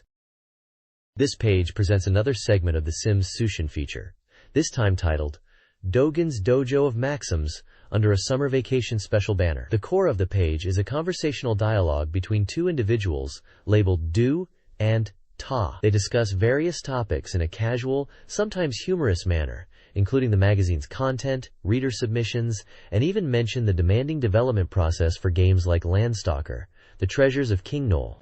A photo of a man, likely one of the participants in the dialogue, is featured next to the conversation. Below this main section, the page includes several vertical boxes showcasing short, attributed sayings or thoughts, many of which are game-related, featuring references to titles like Dragon Knight 2 and genres like gal games. These appear to be reader contributions or staff quips. This page includes a column by Hiroyuki Takahashi, who discusses concerns about a survey showing a decrease in people wanting to enter the game industry, citing reasons like difficult production and poor development environments. He reflects on the importance of finding passion in work and making the industry interesting, drawing parallels to the beginnings of successful companies. Photos show Takahashi at his desk. Further down, in the Champion Takahashi's Game to Go section, Takahashi mentions being absorbed in games, specifically playing Warmth of the Heart. He encourages readers to submit contest entries for the game, requesting photographic evidence. There's a photo of someone playing a game. The Sonic Tsushin Mania section features reader letters, noting fewer submissions this month. One letter questions the height of a character named Chip, stating it might be 174 centimeters. Small illustrations accompany the reader contributions. A section titled, New Employee Hanako's OL Diary, shares an anecdote about a summer trip to Tokyo Disneyland, looking forward to the opening of Splash Mountain. Hanako recounts a funny incident involving trying to patch an important call through to President Takahashi while he was in the restroom. Illustrations depict this scenario. Concluding the page, an ending blurb thanks readers and humorously asks about a barley tea vending machine near the Sonic team office that seems to always freeze the drink solid. This page features an article from Sega Falcom, announcing that their highly anticipated first release is set to be officially revealed next month. The article includes insights from director Kazutaka Yano, discussing their development approach, which isn't just focused on simple ports but leveraging the unique aspects of the hardware, operating under a philosophy of starting from zero to infinity. A column by Yano also touches upon the vast range of Sonic merchandise available, from school supplies like pencil cases and learning materials tied into children's comics, to clothing like t-shirts and pajamas, highlighting the character's widespread popularity beyond just games. He hints that the reason for discussing Sonic now will become clear later. Intriguing sidebars pose questions about the possibility of seeing other Nihon Falcom titles appear on the platform, specifically asking, is there a possibility for Popful Mail? And, is it Dragon Slayer? Fueling speculation for fans of these classic series. An illustration accompanying the Popful Mail section shows a character in a fantasy setting, suggesting potential artwork or in-game visuals. This page clearly builds excitement for Sega Falcom's future plans and potential game releases. This page features an article exploring the potential of multimedia technology, particularly in education. Titled, Multimedia Declaration, the piece discusses a prototype of a near-future textbook in its 7th installment, contrasts traditional rote studying with interactive learning facilitated by new technology. The core example highlighted is the Virtual Museum, presented as a demonstration of how multimedia can create engaging educational experiences. Screenshots show the interface in various exhibit halls covering subjects like medicine, plants, astronomy, and environment. The article describes how users can navigate this 3D virtual space, click on objects to get detailed information, and view animations or simulations, such as exploring the surface of Mars or observing plant growth. It emphasizes that the key lies in how information is presented to make learning intuitive and exciting. This prototype, shown running on a Macintosh, showcases interactive possibilities beyond traditional media, demonstrating the true potential of computer-based learning. This page features the 4th installment of a column titled B Mega Paranoia Empire. delving into the American cultural phenomenon, The Simpsons. The article notes how these characters, with their distinct yellow skin and peculiar looks, are becoming more visible in Japan, likely recognized from appearances in games like the Konami arcade title or Data East's pinball machine. The column explains the show's explosive popularity in America, a phenomenon that became a genuine social trend, landing on magazine covers and achieving high viewership. It touches upon the creation of the series by Matt Groening and introduces the Simpson family, the safety technician Father Homer, the mother Marge with her unique hairstyle, the mischievous son Bart, the intellectual daughter Lisa, and the baby Maggie. The piece highlights that the show depicts a family that is the complete opposite of an ideal one, contrasting it with traditional family portrayals. The focus then shifts to the Genesis game releases in Japan. 2 titles are discussed: The Simpsons, Bart vs. the Space Mutants, and Krusty's Super Fun House. The reviewer notes that while Bart vs. the Space Mutants, a side-scrolling action game, was released a year earlier on NES, and isn't particularly praised, Krusty's Super Fun House is highlighted as a well-made action puzzle game and is recommended. The article concludes by anticipating more games featuring these characters will likely be released in Japan in the future, reflecting their growing presence. This page kicks off the B Mega Hot Menu Part 2, focusing on the Sega action RPG, Landstalker, The King's Treasure. Scheduled for release in October at a price of 8,700 yen, this substantial 16 meters cartridge title is reported to be 70% complete. The article provides an update on the smooth development process, confirming the late October target and the finalized price point, acknowledging the game's large size. A dynamic illustration features the main characters, including Nigel and Farah, in action. A notable improvement highlighted is the save system, which offers a generous 4 save slots, an increase from the 3 slots found in previous Climax titles. The save screen conveniently displays detailed information for each slot, including the player's current HP, location within the game world, and accumulated playtime, making progress tracking straightforward. This page continues the deep dive into Landstalker, The King's Treasure, highlighting the game's surprisingly interactive systems beyond typical RPG menus. The article emphasizes that while the previous page introduced the world, there are still fresh mechanics to discover. The core focus here is how players interact with the environment, specifically shops and churches. Unlike standard RPGs where you select items from a list, Landstalker requires you to physically interact with the world. In shops, you must pick up items from shelves to get a description, carry them to the counter, and then pay. The reviewer humorously notes that, while taking items to the counter is the proper etiquette, you can also just throw them at the shopkeeper to save a few seconds. Screenshots illustrate the process of picking up items and placing them at the counter. Similarly, the church introduces interactive elements. Instead of selecting Save or Cure from a menu, you find books on a shelf. You need to pick up the appropriate book, such as the Book of Adventure Logs for saving, or a Book of Dispelling for curses, and take it to the priest at the counter to perform the action. Screenshots show the books on shelves and the interaction with the priest. This unique approach to common RPG functions reinforces the game's focus on physical interaction within its isometric world. This page dives deeper into the mechanics of Landstalker, The King's Treasure, specifically focusing on Lyle's companion, Frey, and how players interact with items and character status. First up is Frey, who normally stays hidden in Lyle's backpack, but is essential for finding King Noble's treasure. More than just a follower, Frey acts as a critical support unit. If Lyle is defeated in battle, Frey can emerge to restore his HP, provided you have E-Keek fruit. The number of E-Keek fruit you carry, up to a maximum of 9, determines how many times Frey can perform this recovery, making them vital for tough fights. The page also humorously notes Frey's role as the Tsukomi, straight man, in event scenes, often reacting with sharp remarks to Lyle's actions.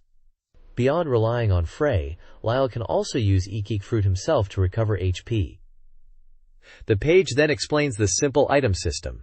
Pressing the Start button brings up menus. From the item display screen, you can select Use or Equip. Selecting Use and choosing an item like E-Keek fruit or a key activates its effect. The system displays items individually but shows the quantity you possess, making it easy to keep track of your inventory. The status screen, also accessed via Start, shows Lyle's equipped gear and stats. Screenshots demonstrate these menus, and the action of using a key to open a previously locked door. This section highlights the straightforward but effective menu system for managing Lyle's resources and status. This page provides an overview of the world layout in Landstalker, the King's Treasure, focusing on Mercator Island, where King Null's treasure is sought by Lyle. Although called an island, the game world is presented as feeling much larger than it appears on a simple map, incorporating buildings and underground areas. The reviewer notes that the areas shown, which include the Mercator Town Gate, surrounding fields, forests, and the port town of Ryuma and its nearby cave, represent only a fraction of the game's total map, suggesting a vast world awaits players. Key locations highlighted include Mercator Town, depicted with its guarded entrance requiring specific access, and mentioning the beloved Duke residing in the castle. The port town of Ryuma is shown as a coastal hub for trade with the mainland, featuring a prominent lighthouse offering a great view. Finally, Ryuma Cave, located near the port town, is described as accessible by raft only after certain game events and is significant for valuable items and story progression. The visual layout illustrates the interconnected nature of these regions, showing the progression from the town gate through varied terrain to the port and cave. This guide navigates early locations in Landstalker, the King's Treasure. Players begin in the Masan tribe village, their initial base. They'll need to interact with the Gumi tribe, whose village, accessible later, had destroyed a bridge. Upon first visiting the Gumi village, a key event blocks the central square, but basic services are available. Ashral's Cave, near a waterfall, serves as a practice area and houses the wise Ashral, offering vital advice to the player. The temple, a complex structure worshipped by the Gumi, is filled with monsters and traps, requiring preparation and specific items like the Ikik fruit. The guide effectively maps these early game areas, informing players of challenges, inhabitants, and strategic points. This page continues exploring the early parts of Landstalker, the King's Treasure.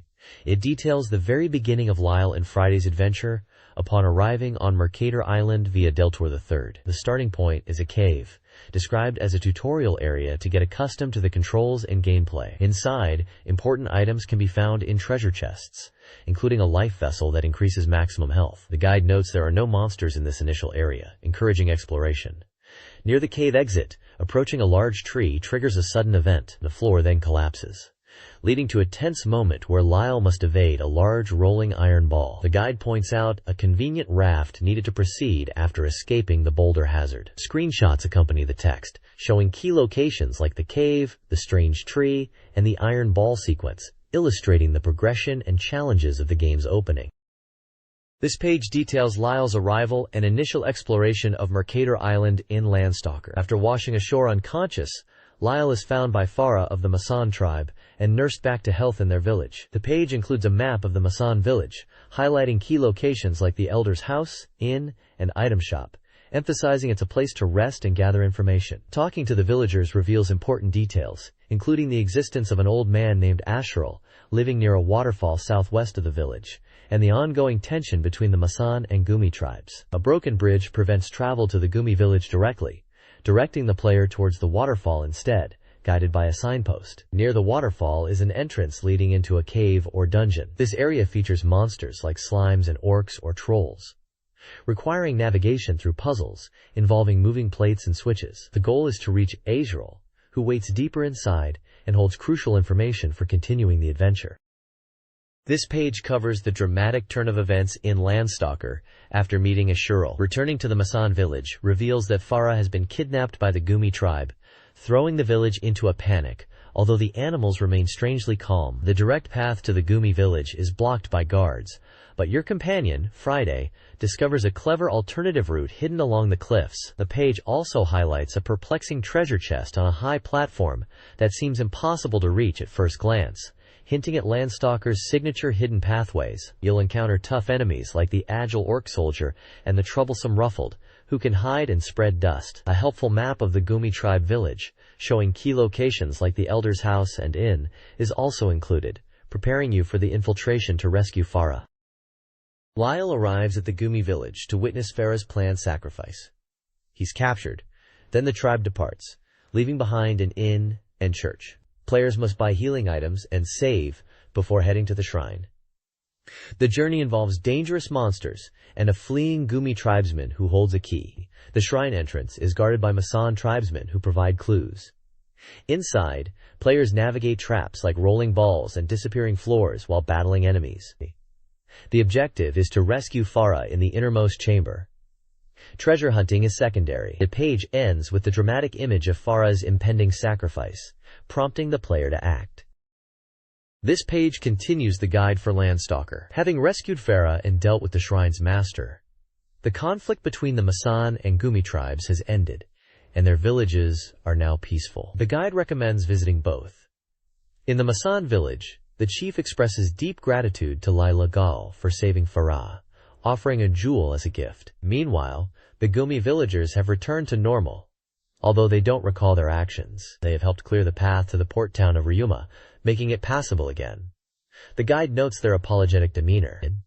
The next step is to head for Ryuma, but the path offers a detour towards Mercator. Exploring this path reveals powerful new monsters, including the muscular Monowai, and enemies that emerge from the ground or sand. Upon reaching Mercator, you find the town gate is closed, preventing entry. Since Mercator is inaccessible for now, the guide advises turning back and proceeding to Ryuma as originally planned. It suggests saving your game there before continuing your adventure. This page covers the continued adventure in Landstalker, detailing the arrival at the port town of Ryuma after various detours. The town is described as much larger than the previous tribal villages, featuring more modern architecture. Players are encouraged to explore, save at the church, and gather information by talking to residents. Highlights include visiting the lighthouse and finding the raft departure point. Trouble arises when the item shop owner is missing, but a more significant quest emerges from a meeting at the village chief's house. Lyle is asked to help with a problem, which leads to a journey by raft to a nearby cave, referred to as a bandit's hideout, to rescue the village chief. The trip by raft isn't pleasant, but it quickly takes you to the destination. Inside the cave, the atmosphere is grim, with scattered corpses and empty treasure chests, hinting at danger. The guide warns of cunning traps, like rolling iron balls on narrow stairs and double punch traps, emphasizing the need for both courage and caution to navigate the dungeon. Eventually, the missing village chief is found, along with a large amount of treasure. The cave also contains a mysterious goddess statue whose interaction causes changes. Getting through requires navigating challenging sections, like small platform jumps. The guide concludes by teasing a successful entry into Mercator. A developer's comment reveals the game isn't quite finished yet, and the magazine announces a quiz contest to celebrate Landstalker's release.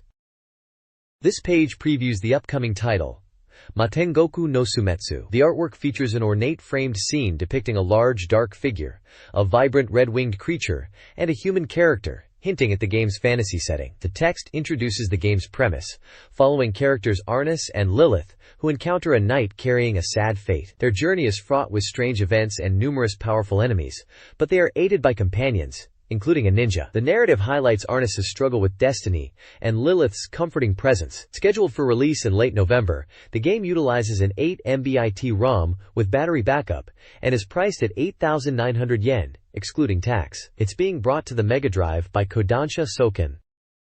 This page focuses on the dramatic artwork and a key piece of text from the preview of Matengoku no Sumetsu. The ornate framed scene depicts a hero-like figure with red hair, a winged creature, and a looming dark shadow within a shattered or fragmented landscape. The large vertical text prominently asks, "Arnis, who is the shadow standing behind you?" This powerful line directly addresses the main character and highlights the central mystery and potential threat hinted at by the large shadowy figure in the artwork, setting a suspenseful tone for the game's narrative. This page previews the action-packed adventure of Megatwins, known as Chiki Chiki Boys in Japan. It's a port of the Capcom arcade hit, arriving on the Mega Drive. The game is a side-scrolling fantasy action title, where you play as twin princes using swords and magic to defeat monsters and save their kingdom. The visuals have a charming fairy tale aesthetic with comical characters. Gameplay involves standard jumping and attacking. Sword attacks can occasionally deliver powerful critical hits. There are various magic spells effective over a wide area. The movement system is surprisingly deep, allowing the character to cling to walls, similar to a ninja or Batman, and even jump from walls to reach higher areas. The page also highlights items you'll find. Coins are dropped by enemies and chests, used for shopping after completing stages. Magical orbs increase your magic uses, changing color based on the type. Vitality capsules restore health, with red ones being twice as potent as blue. There's also a bonus star item for points. But unlike certain other games, it doesn't grant invincibility. The game is listed as a single-player action title with a high completion rating. This page dives deeper into Mega Twins, starting with character selection advice. The blue twin is stronger with swords but has less magic, while the red twin has weaker swords but more magic, making him better for beginners.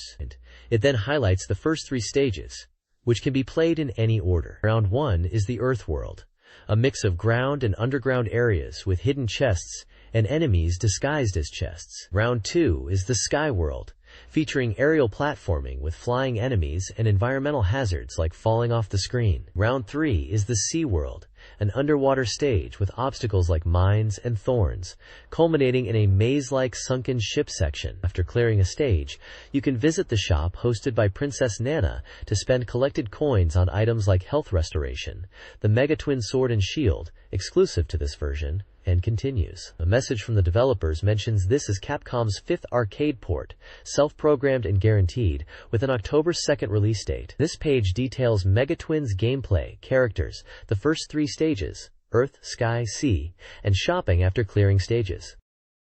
This page features the Sega original shooting game, Crying Sub-Life War. It's nearing completion, and is described as a shooter where you can enjoy large and grotesque enemy characters. The system and attack methods are now decided. A key feature is that your attack method changes depending on the ship you choose and the color of the option items you collect in the stages. There are 4 types of ships in total, 2 insect types and 2 fish types. Standard attacks include normal and charged shots, but the options provide diverse attacks. There are 4 types of options, and their effect changes based on the color collected, powering up when you collect the same color again. An important strategic point is that insect-type ships are slow in water stages, while fish-type ships are slow in air stages. Screenshots show different stages, including watery, dark cave, and organic environments, populated by various enemies like parasitic creatures and slime-like organisms. The option attacks are detailed by color. Green and yellow offer variations of laser or rapid-fire attacks. Red provides a bouncing ring laser or homing laser, and light blue gives a charge shot or rapid-fire bursts, with effects varying slightly between ship types. The game also includes a simple option mode, with settings for difficulty, lives, and sound test, designed to keep players focused on the gameplay itself. Crying Sub-Life War features challenging stages and bosses. Stage 3, a jungle, features long-bodied enemies and a snake boss, best attacked indirectly. Stage 4's cave environment is filled with slime creatures, culminating in a water flea boss requiring indirect attacks. Stage 5 is underwater, featuring diverse aquatic enemies and a laser-firing deep-sea creature boss. Careful navigation and utilizing specific option attacks are key to success throughout the stages. The game aims for satisfying combat, substantial content, and a dreamlike alternate dimension experience. This page features Metal Fangs, a futuristic combat racing game for the Mega Drive. Described as a death race unfolding on a Cyber City circuit, the game puts players in control of cybernetically enhanced human racers, competing in a fierce, punk-styled battle. The core gameplay revolves around forming a team of 4 racers, selected from a pool of 30, each with unique stats like engine, armor, fuel, and crucially, AI. Players manage their team, set the running order, and compete in races against opponents. The races are presented from a top-down perspective, where combat is key. Players can crash into opponents or use weapons to deal damage and gain an advantage. Races are divided into heats, with victory determined by points accumulated, and teams alternate between attack and defense roles, influencing strategy. The page shows character selection portraits, a machine customization screen allowing color changes, racer stats, and gameplay screenshots, with a completion gauge at 100% and 2-player mode confirmed. It highlights the strategic depth and intense action of this unusual racing battler. This page delves further into the mechanics of Metal Fangs, emphasizing the strategic importance of machine equipment. Success isn't just about crashing and attacking. Earning money to upgrade your machine's engine, armor, fuel, and AI is crucial for victory, compensating for your chosen racer's inherent stats and weaknesses. Combat is also vital for earning points, and you can equip one of 4 weapon types: Salvador, Bomb, Vulcan, or Missile, each offering a different tactical advantage. The page then introduces some of the game's unique cast, highlighting 8 of the 30 distinct racers available for selection. You must choose 4 for your team, each modified for the death race and possessing their own personality and fighting style, such as the Dangerous Thomas or the Missile-Savvy Endeavor. Finally, a message from the developers describes the game as a violent, cybernetic, near-future hypercar action experience, where players can approach the race in various ways. This page is dedicated to the simulation game Aerobiz, developed by Koei. It's described as an airline management simulation set against the backdrop of the vast sky, where players become the president of an airline, using their business acumen to build a top-tier company. The game offers two scenarios, starting from 1963 or 2015, challenging players to connect 22 major cities worldwide using their own routes and transport a target number of passengers within a year while avoiding bankruptcy. Success hinges on meticulous route management, utilizing excellent staff and budgets, expanding airport access, and introducing new aircraft. Adding depth are unpredictable events like travel booms, expos, strikes, and bad weather, which can significantly impact the business. Players must navigate these challenges. Beyond the core airline business, managing hotels in popular tourist cities is presented as a profitable side venture. Successful advertising campaigns are also highlighted as crucial for boosting passenger numbers. Ultimately, the goal is to grow the company's performance and assets. Screenshots show world map views, financial reports, character portraits, and event scenes like the Olympics and war. Aerobiz's gameplay revolves around 8 command menus, controlling all aspects of airline management. The route command manages flight paths and fares. Negotiation secures airport slots. Sales buys and sells aircraft. Investment allocates funds to maintenance, advertising, and service. Campaign promotes the airline through various strategies. Management builds and sells hotels and works with charters. Meeting allows consultation with executives. System handles game settings and saves progress. The game aims for players to become Major Air, offering superior service. The page highlights these commands and the game's goal of achieving airline success, while also featuring screenshots and a developer's message. This page features Taito's classic arcade hit, Chase H.Q, making its debut on the Mega Drive as Super H.Q. This port promises an enhanced version of the thrilling chase game, where you play as a police officer tasked with pursuing and apprehending dangerous criminals. The core gameplay involves speeding down highways, identifying the target vehicle with help from dispatcher Nancy, and then ramming the criminal's car until it's disabled for arrest. The page highlights that enemies will fight back, and there are traps to avoid.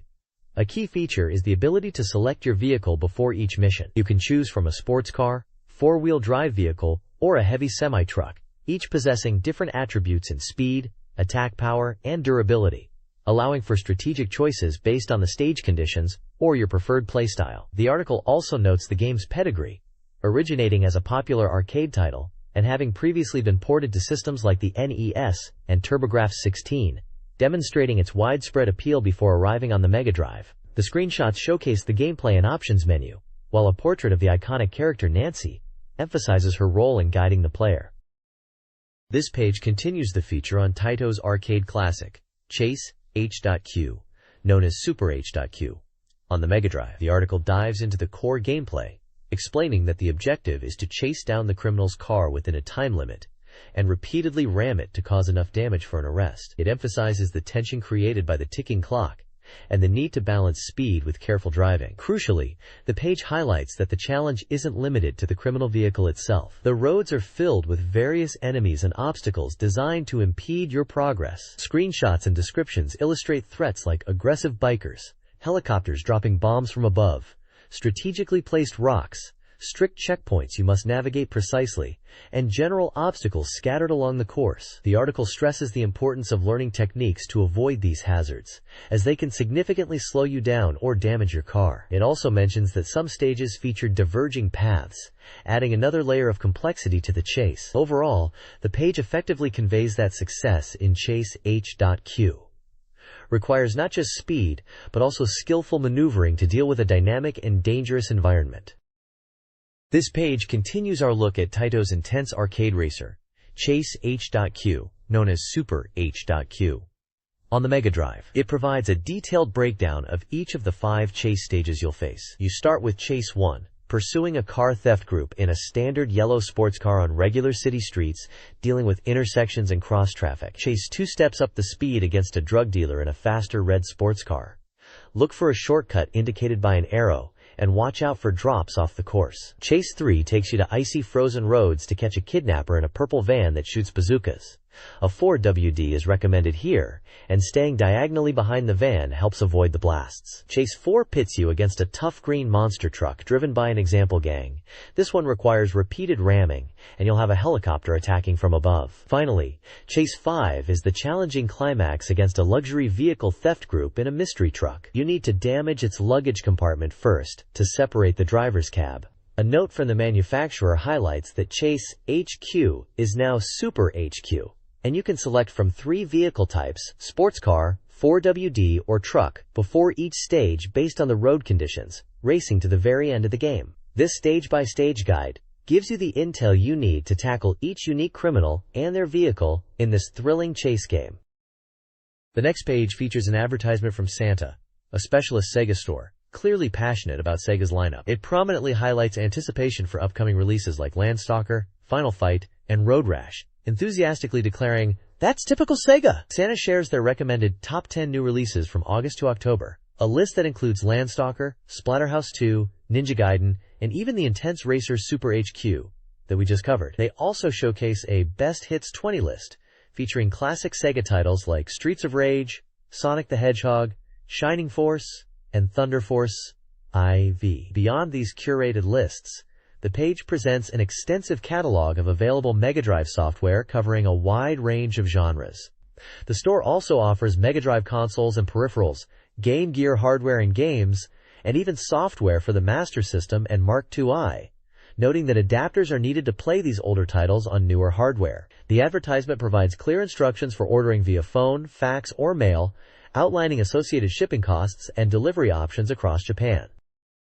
The next page gives us insight into Climax Entertainment and the development of Landstalker, The Treasures of King Knuckle. Ken Naitu's column recounts a demanding schedule filled with travel and super hard days, including voice recording for Landstalker, shown with a screenshot featuring treasure chests.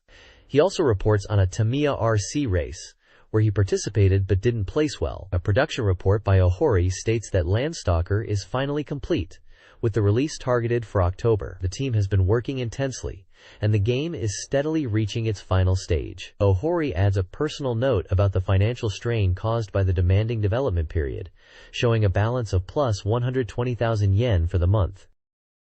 This page introduces some of the key staff members behind Landstalker. The Treasures of King Knuckle. We meet Hidehiro Yoshida, described as the essential force behind the game's detailed maps and character data. Known for his encyclopedic knowledge and quirky nicknames like Everyone's Mother and Old Man. Also featured is Yasuhiro Kumagai, a crucial contributor who developed specialized graphic tools vital for the game's 3D maps, a tool deemed so indispensable that Landstalker wouldn't exist without it. The page also features comic strips filled with development humor, some seemingly related to the Landstalker project and possibly other games, including a funny parody title.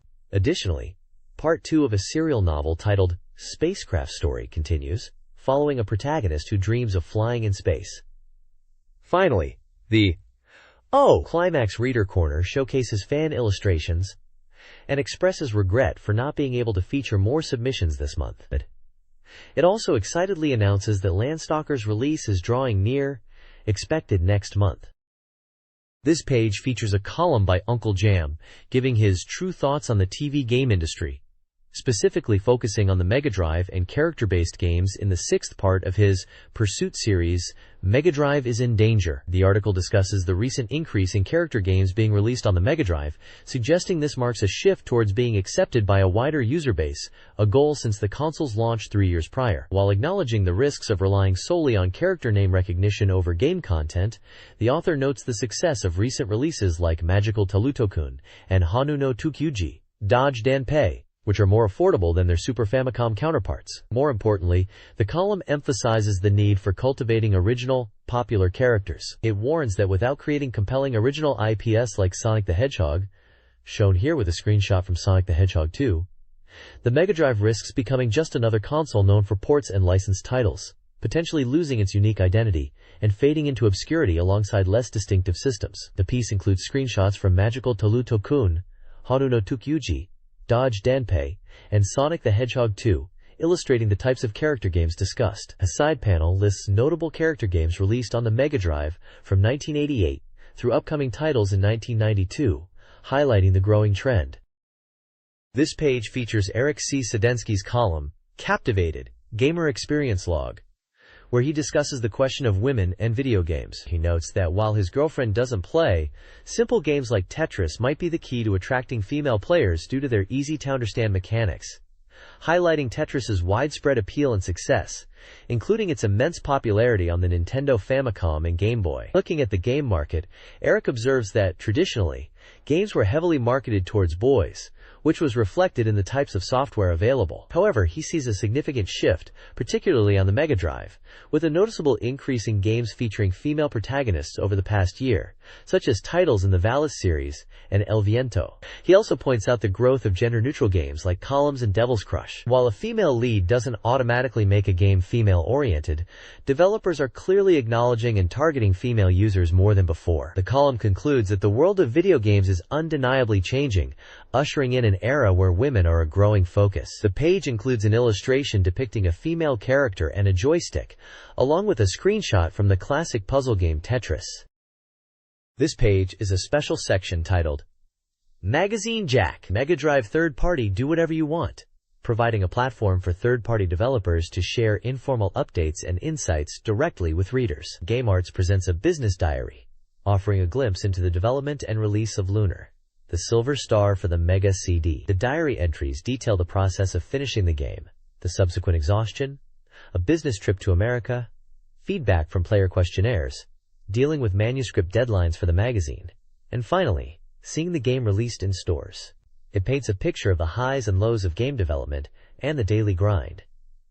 Wolf Team's section features Como's publicity diary. Como, a publicity staff member, reports on an event held for the Mega CD titled Devastator. The diary describes the event's activities, including distributing flyers, meeting fans, and the presence of voice actors like Mina Tominaga. Como also mentions other games associated with Wolf Team or Telenet Japan, such as Time Gal, Tenbu Mega CD Special, games from the Arcus series, and YS2 Eye Wanderers from YS, encouraging readers to send in their thoughts. Accompanying the text are illustrations, including a humorous comic panel depicting the seasonal changes and the stress of game development, and a character illustration associated with Wolf Team and Telenet Japan. This page continues the Magazine Jack feature, allowing developers to share their own content. Compile presents Compile's brain-twisting volume, featuring a humorous comic strip where characters seemingly from their games interview staff about the upcoming title, Robo Aleste, known as Denjin Aleste in Japan. The staff jokingly promote the game, with one enthusiastically declaring, "Robo Aleste is interesting," while another is put on the spot and responds nervously. The comic section concludes with the logo and confirms a late October release date. Below Compile's section is Messiah's Volume from NCS Messiah. This part delves into the challenging realities of game development at Messiah, humorously illustrating the concept of Messiah's 5 Great Hells. A comic strip depicts stressed developers enduring conditions labeled as Burning Hell, tight deadlines, Delivery Hell, shipping the product, Extreme Cold Hell, likely cold office environment, Poverty Hell, and Itchy Body Hell. The text also mentions recruitment for graphic, sound, and animation staff, offering a glimpse into the company's operations and struggles, presented with a touch of dark humor. This page announces the exciting results of the Beep Mega Drive 3rd Anniversary Special Quiz, titled Quizby Mega de Go, Go! Congratulations are in order for the lucky winners. The main contest, Find Eric, related to the Wonder Mega Console, saw a massive response, with over 11,000 entries, and a high correct answer rate of 80.42%. 2 winners are highlighted for this quiz: Susumu Oyama from Tokyo and Hiroshi Okada from Hyogo Prefecture. The page also features a double chance quiz, a way to show appreciation to the manufacturers who supported the contest. This secondary quiz included some incredibly tough questions, with the most difficult achieving only a 9.79% correct rate and facing competition rates as high as 1495 times. Below, the page lists the results and winners for various manufacturer-sponsored quizzes. These included challenges related to games like Ernest Evans, referred to here by a character's name role E.S. Reeds, from Wolf Team, which impressively had a 100% correct answer rate for its specific question. Kaneko's quiz, likely tied to games like Greatest Heavyweights, had an 80.48% correct rate. Asmic's quiz, perhaps about Osaka Castle, had a lower correct rate of 24.44%. The page acknowledges the many winners across these categories, without detailing every single name, focusing on the overall participation and difficulty levels. It's clear readers were really put to the test. This page continues the exciting results of the BeepMD Drive quiz contest, showcasing the winners for various manufacturer-sponsored challenges. The page lists numerous companies and the specific questions or topics their quizzes were based on, along with the correct answer rate for each. We see results for quizzes from companies such as Climax, with a tough question about music achieving only 9.79% correct. Game Arts, Koei focusing on Romance of the Three Kingdoms with a high 92.22% correct rate, and Compile, Data West, Tenjin, Hot B, Human, Was, and Taito, all impressively reaching a 100% correct rate on their respective questions. Other companies featured include Sunsoft, CSK Research Institute, Sims, Surreal Wave, Sega Falcom with an unusual quiz seemingly related to beer, Softvision, Data East asking about Karnov, Technosoft, Toshiba Emi, Namco, Nichibutsu, Nippon Telenet, Vere with a question about Satoru Nakajima, Palsoft related to Genmaki, Victor Musical Industries asking about Wonderdog, Vic Tokai with a question about being 18, Microcabin, Micronet about Sapporo Ramen, and Messiah regarding 250 stages. Intriguingly, there's a listing for Sonic asking about Raw-Type, which had a low correct rate of 26.66%. The page congratulates the many winners listed under each company's section, highlighting the diverse range of companies that participated, and the varied difficulty levels of the quiz questions, from extremely challenging to those that everyone answered correctly.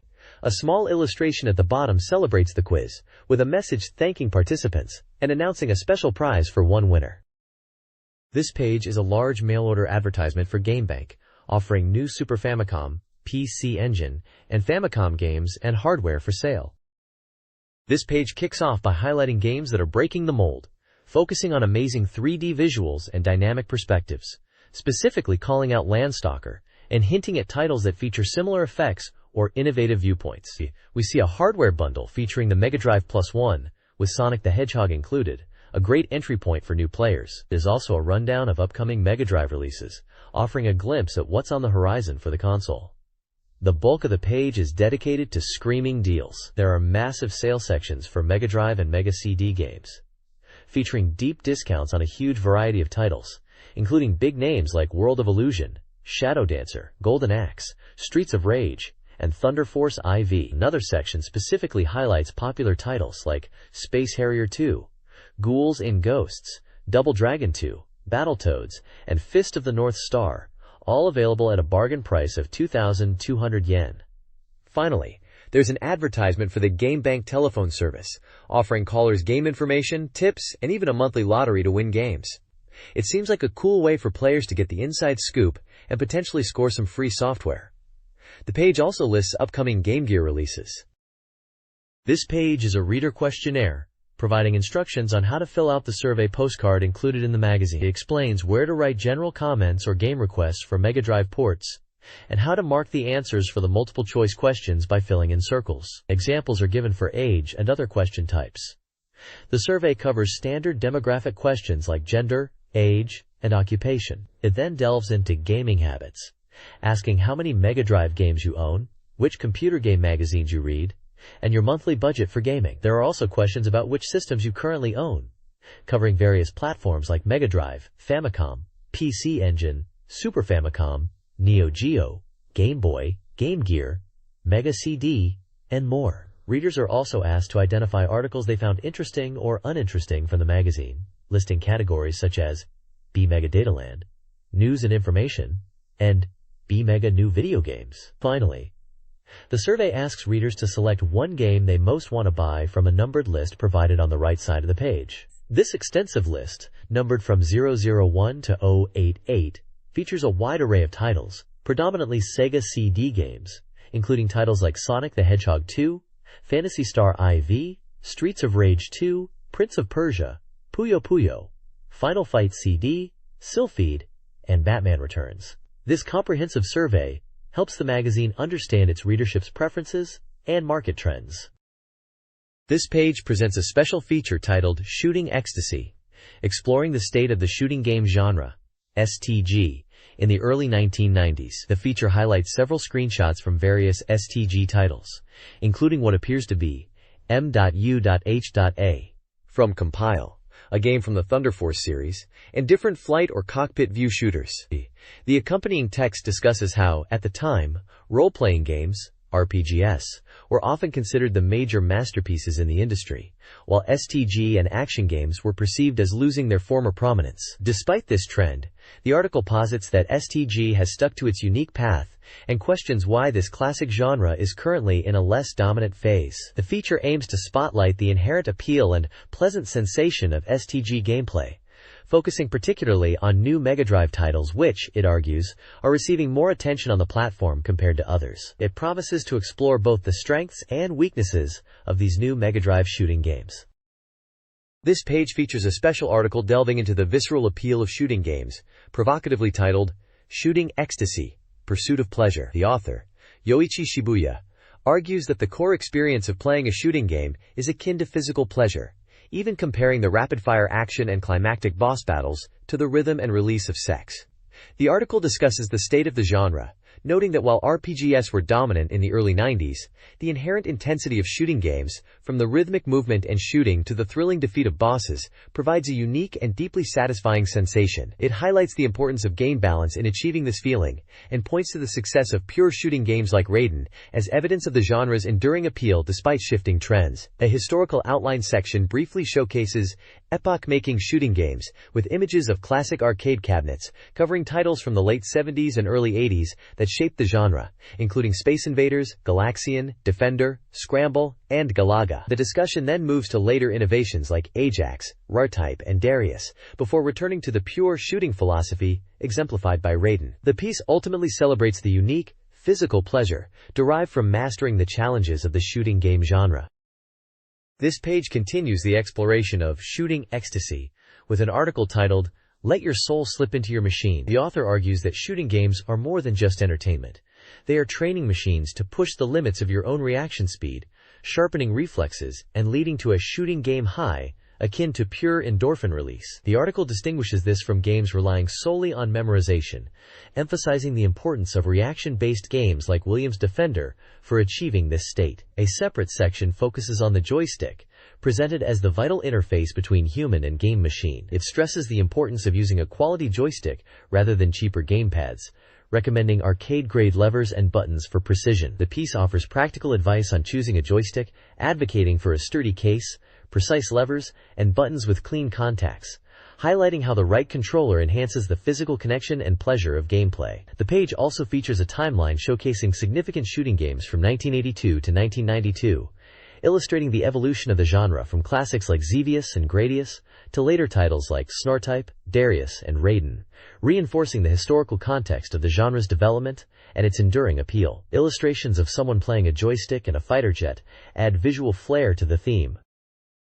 This page explores the Sega Mega Drive shooting game scene, focusing on a few key titles. Gleely Lancer, a new release, offers a fresh take with a female pilot and selectable gunners, emphasizing skillful dodging due to tiny bullets. Sylphid for the Mega CD, a polygon-based arcade shooter, is praised for its realistic visuals, setting a new standard for home consoles. A historical overview reveals that nearly 50 shooting games, representing over 20% of the Mega Drive's library, have been released over its 4-year history. Notable examples include arcade ports like Super Thunderblade and original titles like Musha and Thunder Force IV. The article highlights the genre's diverse offerings and its impact on the platform. This page continues the focus on the Mega Drive's shooting game library, leading with an in-depth look at Thunder Force IV. The review notes the significant evolution from Thunder Force 2i, praising its flashy visuals, rich BGM, and increased elements that make the game feel great to play, not just difficult. The addition of depth effects, building on the line scrolling from the previous title, is highlighted as a key improvement. Despite the notorious difficulty, the satisfaction gained from learning enemy patterns is emphasized, contributing to a high pleasure index of 82.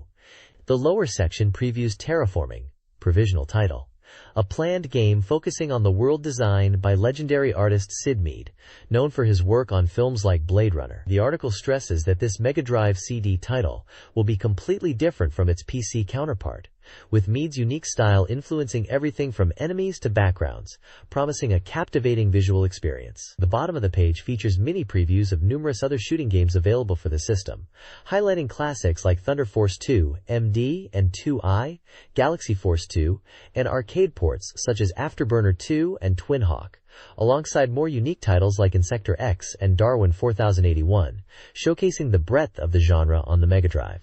These brief notes touch on features like faithful arcade ports, unique mechanics, and difficulty. This Shooting Ecstasy feature reviews several Mega Drive shooting games. Thunderstorm FX, an LD-based game, is praised for its anime-like style and reckless weaponry, earning an 82 pleasure index. Xenon 2 Mega Blast is lauded for its techno soundtrack, particularly Bomb the Bass, and its ability to create a feeling of exhilaration, scoring a 76. Brief mini-reviews highlight several other titles. These include Burning Force, a combat exam game, Granada, a tank shooter, Aeroflash, considered ordinary, Truxton, a Toplan title, Thunder Force 2, with good sound, Atomic RoboKid, with metallic characters, Robo Aleste, a compile shooter, Space Harrier, a faithful arcade port, and Dyna Brothers, a simulation-like game with shooting. This page continues the Shooting Ecstasy feature, delving into more intense Mega Drive shooters. First up is Crying Life War, which receives an 80 pleasure index. The review notes its foundation in shooter mechanics, but emphasizes the unique grotesque design of the enemy characters, described as insect and parasite-like, linking the game's disturbing aesthetic to fans of Alien and splatter films. It highlights how defeating these creatures stimulates a primitive feeling. Next is Robo Aleste, discussed as a game where you don't just dodge bullets, but actively seek power-ups to reach maximum strength and destroy everything possible, creating a sense of exhilaration. A specific weapon, the exploding willow phoenix flower, is mentioned for its wide-area bombing effect. The section title roughly translates to feeling like swatting a cockroach with eyes closed, emphasizing the overwhelming power fantasy. Finally, Afterburner 2i is covered.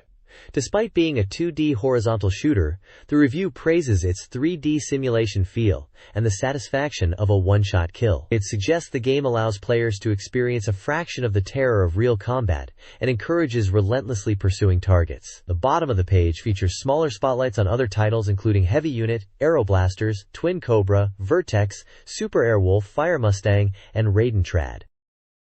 The article examines the evolution of the shooting game, SHT, genre, once synonymous with video games.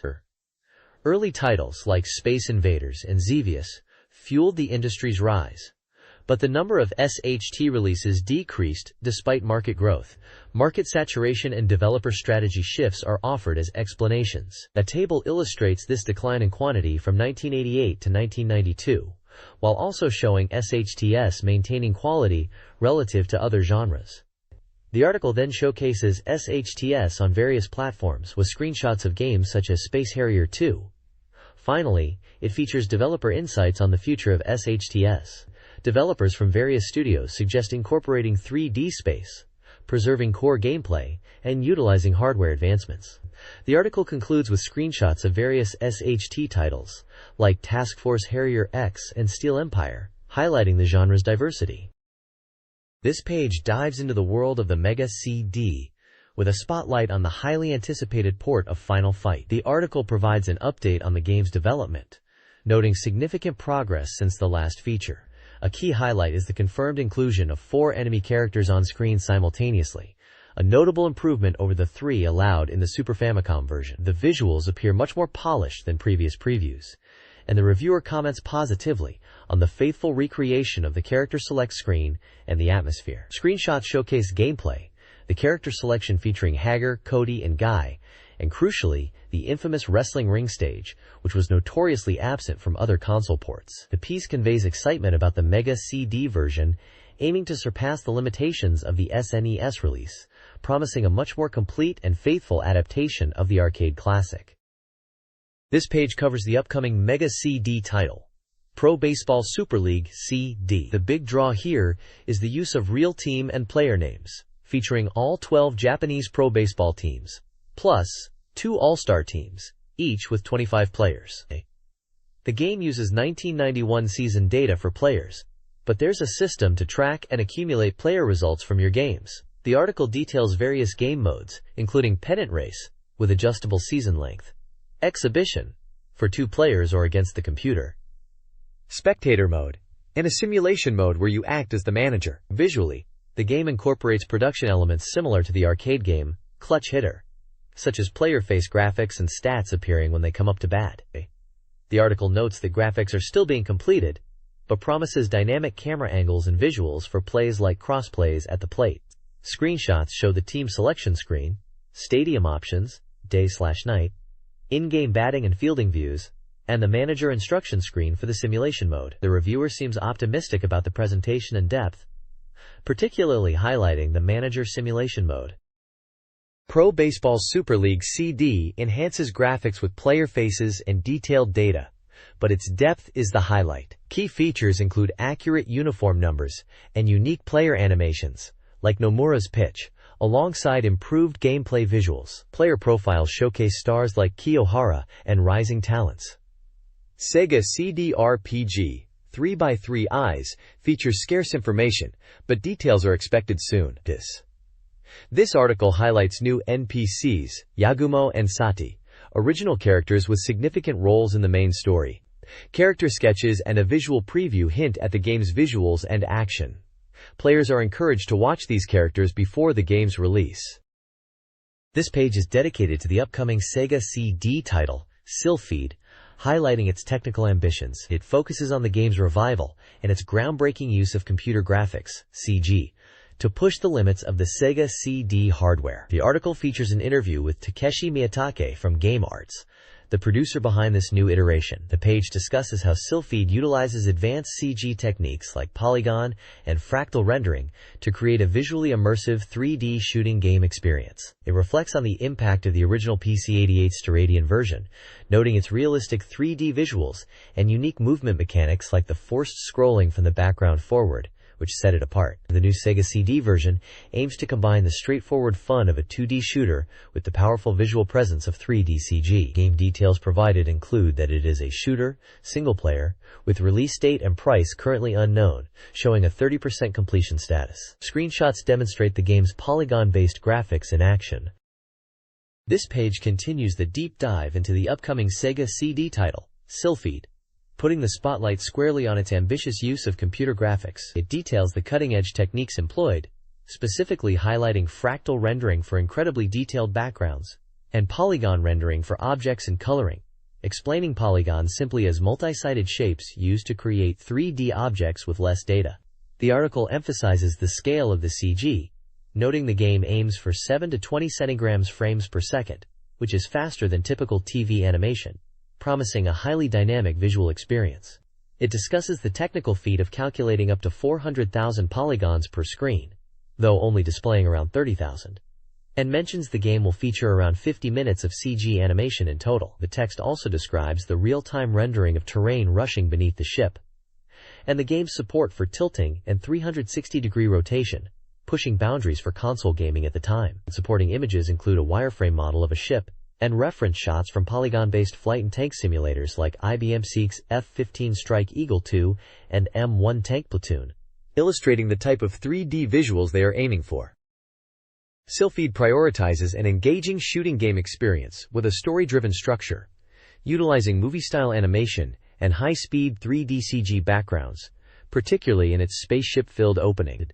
The developer aimed for arcade-level quality in character movement, sound, and collision detection, moving away from pattern memorization. Sylphid is envisioned as a potential broader SF world, with RPG and simulation elements alongside its core shooting mechanics, all supported by a strong narrative. The game was specifically optimized for the Mega CD, leveraging nearly 90% of the console's capabilities. The game targets a global audience. Sylphid also features fractal rendering technology for creating detailed, realistic landscapes, including mountains and environments across the game, like the Moon and Earth.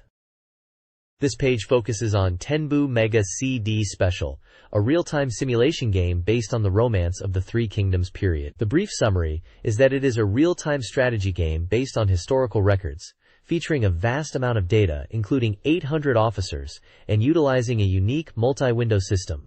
This page introduces Tenbu Mega CD Special, an upcoming real-time simulation game for the Mega CD, ported from a successful PC title. What sets it apart is its foundation in the historical record romance of the Three Kingdoms Seishi, rather than the commonly used novel. This historical basis allows for a massive dataset, including details for 800 warlords and over 120 states, represented as individual cities on the map. The game simulates historical official ranks and focuses on uniting China through strategy on a city-by-city level. A major feature highlighted is the MVIWS multi-window system, developed by Wolf Team, which allows players to open and arrange multiple windows simultaneously to manage the real-time flow of information without performance drops.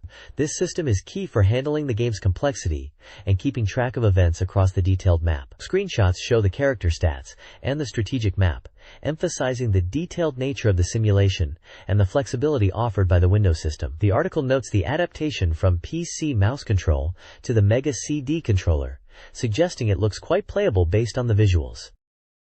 This page features Black Hole Assault, an SF cyberfighting action game for the Mega CD, presented as a sequel to the earlier title, Heavy Nova. The article sets the scene years after Heavy Nova, detailing the development of cybernetic anthropomorphic machines, CAMs, by Earth's Defense Force to combat the invading Akulov aliens. You take on the role of a CAM pilot fighting against the alien CAMs. The game offers several modes, including a story mode titled Operation BHA, Exhibition Mode, Tournament Mode, and League Mode, offering variety beyond the main narrative. An interesting point is the inclusion of beautiful visual scenes during the story mode, and English voice acting recorded in America, with Japanese subtitles. The manual mode is highlighted as particularly useful, providing on-screen instructions and detailed data on all the featured CAM mechs. Screenshots display the action-packed fighting gameplay, the various mode selections, character/mech stats, and a visual guide for the controller. The page emphasizes the game's depth in both story and features.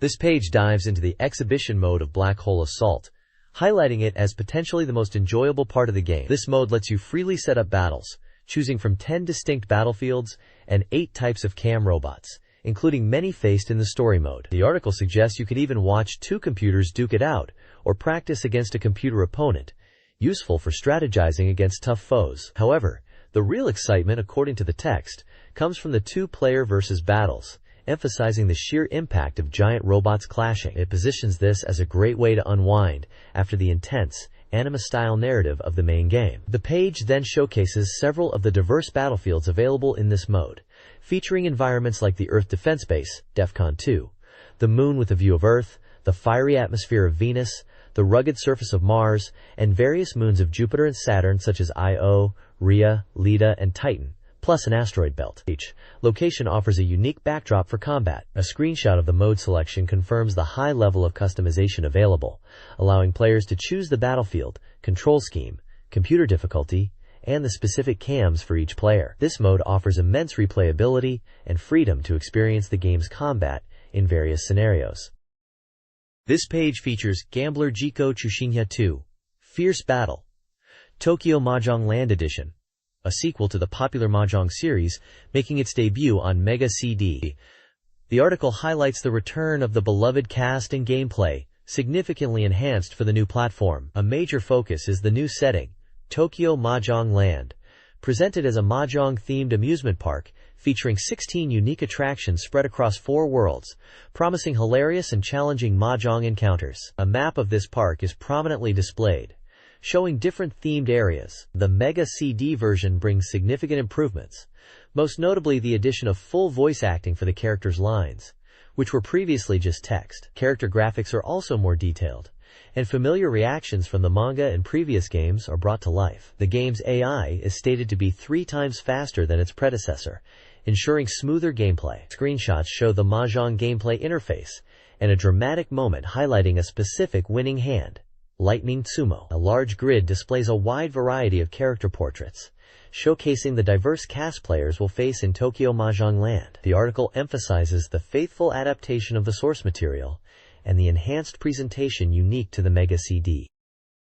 This page delves deeper into Gambler Jiko Chushinya 2. Fierce Battle, Tokyo Mahjong Land Edition for the Mega CD, showcasing the new features that set it apart. Beyond standard free play, the game introduces Story Mahjong and Date Mahjong modes, allowing players to either uncover a conspiracy hidden within the Mahjong-themed amusement park, Tokyo Mahjong Land, or attempt to woo female characters through Mahjong victories. The article highlights the ability to choose your protagonist in story mode, including the powerful Dorofu, with objectives changing based on your selection. The date mode lets you pick a favorite girl and win her heart, or at least a successful date, through your Mahjong skill, noting that emotions and performance influence the outcome. A map of Tokyo Mahjong Land is shown, featuring various themed areas. The game boasts the largest character roster in the series, with 51 different opponents and potential dates, including many new faces alongside returning favorites. Screenshots display the character selection screen, Mahjong gameplay in both modes, and character portraits. The article notes that seeing all the varied endings is key to fully experiencing Tokyo Mahjong Land, suggesting replayability and advising players that knowledge of the original material can help leverage skills like intellect and luck. This page features a preview of Yumi Mix for the Mega CD, an adventure game based on the work of Izumi Takemoto. Described less as a typical game and more like an interactive comic, it utilizes video and sound heavily. Unlike complex adventure games, it focuses on player choices that branch the story, featuring full voice acting. The article notes that GameArts even created a dedicated anime production department specifically for this title. With multiple scenarios, seeing all content requires at least 5 playthroughs, and a replay function is included. The page also lists the voice cast, who bring the characters to life. This page features a preview of the Sega Mega CD title, Yumi Mix. It delves into the game's story, introducing the protagonist, Yumi Yoshizawa, a seemingly ordinary high school girl. Along with her friends Sakura and Shinhichi, her typical school life takes a strange turn when mysterious events occur, including encountering a monster. The article highlights the game's core mechanic, a branching story determined by the player's choices. It illustrates this with examples from Yumi's morning routine, showing how decisions like whether to wake up, shower, or eat breakfast lead to different scenes. The developers emphasize that these choices significantly alter the narrative flow, requiring multiple playthroughs to experience all the content. It's described less as a complex adventure game and more like an interactive comic, utilizing video and sound. Additionally, the page announces that popular idol Yumiko Takahashi will perform the game's opening and ending theme songs, selected from her existing songs. Various illustrations and screenshots from the game are displayed, depicting scenes of Yumikami's daily life and the mysterious events she faces. This page features a preview of the Sega Mega CD release of the classic arcade game Time Gal. Originally released in 1985 on Laserdisc, Time Gal was celebrated for its high-quality animation and the appeal of its protagonist, Rika. The article highlights the game's history, noting the decline of LD games but the enduring popularity of Rika, who became an image character for Taito. Now, after a 7-year hiatus, the game is making a comeback on the Mega CD, much to the excitement of fans. The piece discusses the revival, positioning it as a gift to modern gamers and a chance to experience the masterpiece again. It's described as an adventure/she-dram game for one player, scheduled for release in early October, priced at 7,800 yen, with a completion gauge showing 90%. The developer Wolf Team is noted as being involved. The page includes the main illustration of Rika battling a large monster, along with smaller images related to the game's history. This page continues the preview of the Mega CD release of Time Gal, asking what the new version will be like, and proclaiming, Rika dances! It highlights key aspects of the port. Point 1 reveals the development team includes staff from Thunderstorm FX, bringing enhanced animation techniques and upgraded graphics, building on their previous work. The character design is handled by the artist known for Dirty Pair. Point 2 details new gameplay features for the Mega CD. While the core trap-avoiding gameplay remains, the port adds a replay mode to review your actions and a 2-button system. The specific function isn't clear, offering significant content not found in the arcade version, including adjustable difficulty ranks. Point 3 highlights the music, featuring Yuriko Yamamoto, the voice actress for Reika, and singer from Magical Girl Silky Lip, performing a brand new theme song for the Mega CD opening. This is a departure from the simple arcade intro, and aims to be a much more impressive spectacle for fans. Overall, the article expresses confidence and excitement about the Mega CD version, promising significant technical and feature upgrades over the arcade original. This page dives deeper into the charming characters of Time Gal, presenting their design materials. We get a look at the protagonist, Reika, also affectionately known as Time Gal, highlighting her experience with time travel and her connection to the Time Machine's developer. Alongside her is the main antagonist, Ruta, depicted as the 31st century's greatest villain who has stolen the time machine and is now on the run through time and space. The page also features a section designed as an animation gallery, showcasing sequences of images to give a feel for the game's fluid, anime-like movement. It includes glimpses of Reika in action and reaction shots, such as an opening sequence that feels particularly dynamic. Other sequences depict action and scenes from different time periods that Reika will visit, emphasizing the visual quality and animation that players can expect from this Mega CD release. This page continues the deep dive into the world of Time Gal, giving us a closer look at the adversaries Reika will face across time. We see character profiles for various enemies, starting with the Gamma King, a dinosaur from 65 million years BC. There's also Diswower, a mysterious figure appearing in 666 AD, resembling the Grim Reaper. From 30,000 years BC, we meet the Primitive People, who have surprising technical skill and try to trap Reika with nets. Finally, from 3001 AD, the evil mechanical god Zio, an armored guard robot, poses a futuristic threat. The story section lays out the game's premise. In the 31st century, time travel is real, thanks to Dr. Kumon's machine. However, the great villain Ruta steals it, intending to alter history. Reika, or Time Gal, must pursue him through time and space to stop his plans. The page implies that if Ruta succeeds, it would be a disaster, leaving the fate up to Dr. Kumon's strategy. The lower section features more film strip-like screenshots, showcasing dynamic animation sequences and action scenes from different time periods, similar to the animation gallery on the previous page, highlighting the game's visual appeal. This page dives deeper into Time Gal, breaking down the adventure into its 4 main stages. You'll blast through time, starting in the prehistoric era facing dinosaurs and primitive tribes as mentioned previously, before jumping to the Middle Ages and present day to tackle pirates and zombies. Then it's off to the future to confront the evil mechanical god Zio again, and even pilot a craft reminiscent of Space Harrier. The final stage brings the showdown with the villain Ruta himself. Elsewhere on the page, there's a fascinating interview with Yuriko Yamamoto, the voice behind Reika in the arcade version, who's now singing the theme song for the Mega CD release. There's also a brief mention of an event held for another game, Devastator, featuring voice actress Mina Tominaga. This page dives into the Mega CD title, Robo Aleste, giving us an update on its development and some details about the gameplay. It starts with a note about the release date being pushed back slightly to late October, explaining it's for the sake of delivering a better product. The article emphasizes the importance of watching the opening demo, which apparently showcases the game's creation process. A cool behind-the-scenes look. Yes.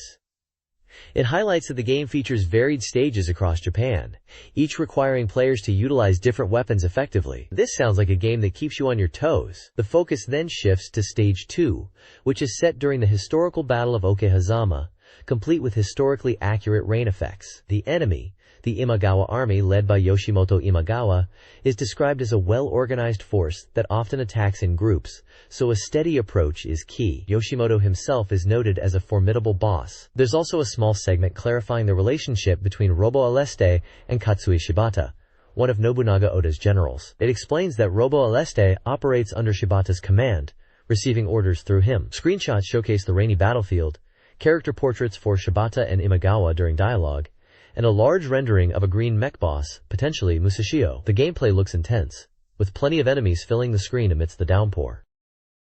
This page features updates on 2 upcoming Mega CD titles.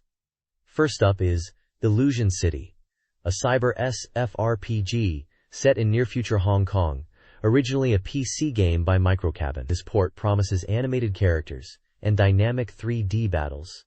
Building on the original's distinctive world and scenario, expectations are high for a significant power-up on the Mega CD. The second game covered is a Rank Thunder, an adventure card battle game from Riot. Unlike their previous Magical Girl title, this one is firmly in the tokusatsu hero genre. It utilizes the LIP, Language Interactive Picture, system, allowing player emotions to influence conversations. As the Cyborg Thunder, you navigate a top-down map and engage in turn-based card battles with monsters, but also feature transformation and special moves. The character and monster designs are by Keita Amiya, known for his work on Beast Wars, which adds an exciting visual flair. This page focuses on the upcoming Mega CD title, Aya Psychic Detective Series Volume 3, from Data West. It highlights the game's protagonist, Kazuya Furuyagi, a psychic analyst capable of diving into people's minds, who takes on a bizarre and mysterious request. The article details a new system called DAPS, Digital Animation and Psychic Sound, which integrates over 1,000 frames of full animation with simultaneous voice acting, sound effects, and background music. This aims to create a sense of presence and immersion for the player. The game is also described using the term VCS, Visual Conversation System, which is explained as software you can converse with imagery, positioning it as a new system distinct from traditional adventure (ADV) games. The page includes screenshots showing character portraits and scene visuals, providing a glimpse into the game's aesthetic. Development is noted as 50% complete, with release date and price still undecided. The tone suggests anticipation for this mysterious story, utilizing the MegaCreedy's capabilities. This page features updates on 2 upcoming Mega CD titles. First up is Capcom's Quiz Tonosama no Yabu, a unique blend of quiz game and Sengoku-era simulation. The article states development is nearing completion at 80% and highlights features like selecting historical warlords, including portraits of Oda Nobunaga and Tokugawa Ieyasu, a central quiz battle system, and mini-events like horse racing, all shown through accompanying screenshots. It's described as a fun, strategic quiz game for up to 2 players. Following that is Vey, an RPG title confirmed to be in active development at 60% completion. The focus here is on revealing the battle system and its diverse magic. Screenshots demonstrate the command-based combat menu and dynamic visuals for various spells, such as lightning, fire, ice, and water attacks, against enemies like a ghost knight. There's also a glimpse of the world map, showcasing the fantasy setting. The article emphasizes the numerous magic types and their flashy effects in battle. This page dives into the collaboration between Victor Musical Industries and the English developer Core Design, focusing on their third joint Mega CD title, Jaguar. The article features a direct interview with Jamil H. Smith from Core Design. Following their successful work on Wonder Dog and Wolfchild, the new game, Jaguar, is highlighted as a promising supercar racing title with varied terrain like mountains and valleys, showcased by the gameplay screenshots. The interview reveals that Core Design, a 4-year-old company, has a strong track record in Europe, with games like Corporation, shown in a screenshot, and Chuck Rock from MegaDrive, achieving top rankings. Smith recounts the intense 4-month development period for Wonder Dog, noting it was a hard challenge. He expresses happiness with the Wonder Dog character, believing it has global appeal. Development on Wonder Dog was initially challenging, as they began work based on analyzing the Mega CD hardware before the character design was finalized, due to the tight deadline. The interview is set to continue on the next page. This page continues the interview with Jamil H. Smith of Core Design, who recounts the challenging start with the Mega CD hardware due to the Japanese manual hilariously taking a week just to figure out how to open the CD drive until an English manual was requested. He highlights the dedication of their staff and a particularly talented 20-year-old graphic designer who contributed to Wonder Dog's look. To enhance the audio experience for Mega CD, they even built a new sound studio. Smith then details their upcoming game Jaguar, confirming it's a simultaneous 2-player racing game where players can design courses and experience dynamic weather effects, a feature new to the genre at the time. He concludes by expressing Core Design's enthusiasm to collaborate with Victor to merge their graphics expertise with Victor's sound technology to create games for Japanese players. The page also includes overflow information, hinting at future Mega CD titles and possible ports like Record of Lodos War and a potentially 2-player Final Fight, alongside news that Kido Shinjin, known for Kamen Rider, is singing the theme for Riots a Rank Thunder, shown in a recording studio photo. Another picture shows Smith playing what appears to be Wolfchild on the Mega CD. The next page dives into the world of the Neo Geo, proclaiming it's the era of 100 mega cartridges. The highlight is SNK and Sammy's viewpoint. Subtitled, "Look at the screen from a 45 degrees angle and fight back." This game is showcased as the Neo Geo's groundbreaking first diagonal scrolling shooter, scheduled for an October 1992 release. The review acknowledges that the isometric perspective might initially feel disorienting, but assures players they'll get used to it quickly, urging them to master the charging shots and the 3 types of limited bombs. Screenshots feature the unique angled view, diverse enemy designs, and intense boss battles. The page also features another SNK title, 2020 Super Baseball, a futuristic baseball game. It notes the game's most striking feature is its team of female players, humorously pointing out their, significant endowments. It confirms the game supports 2 players and is available for 21,800 yen.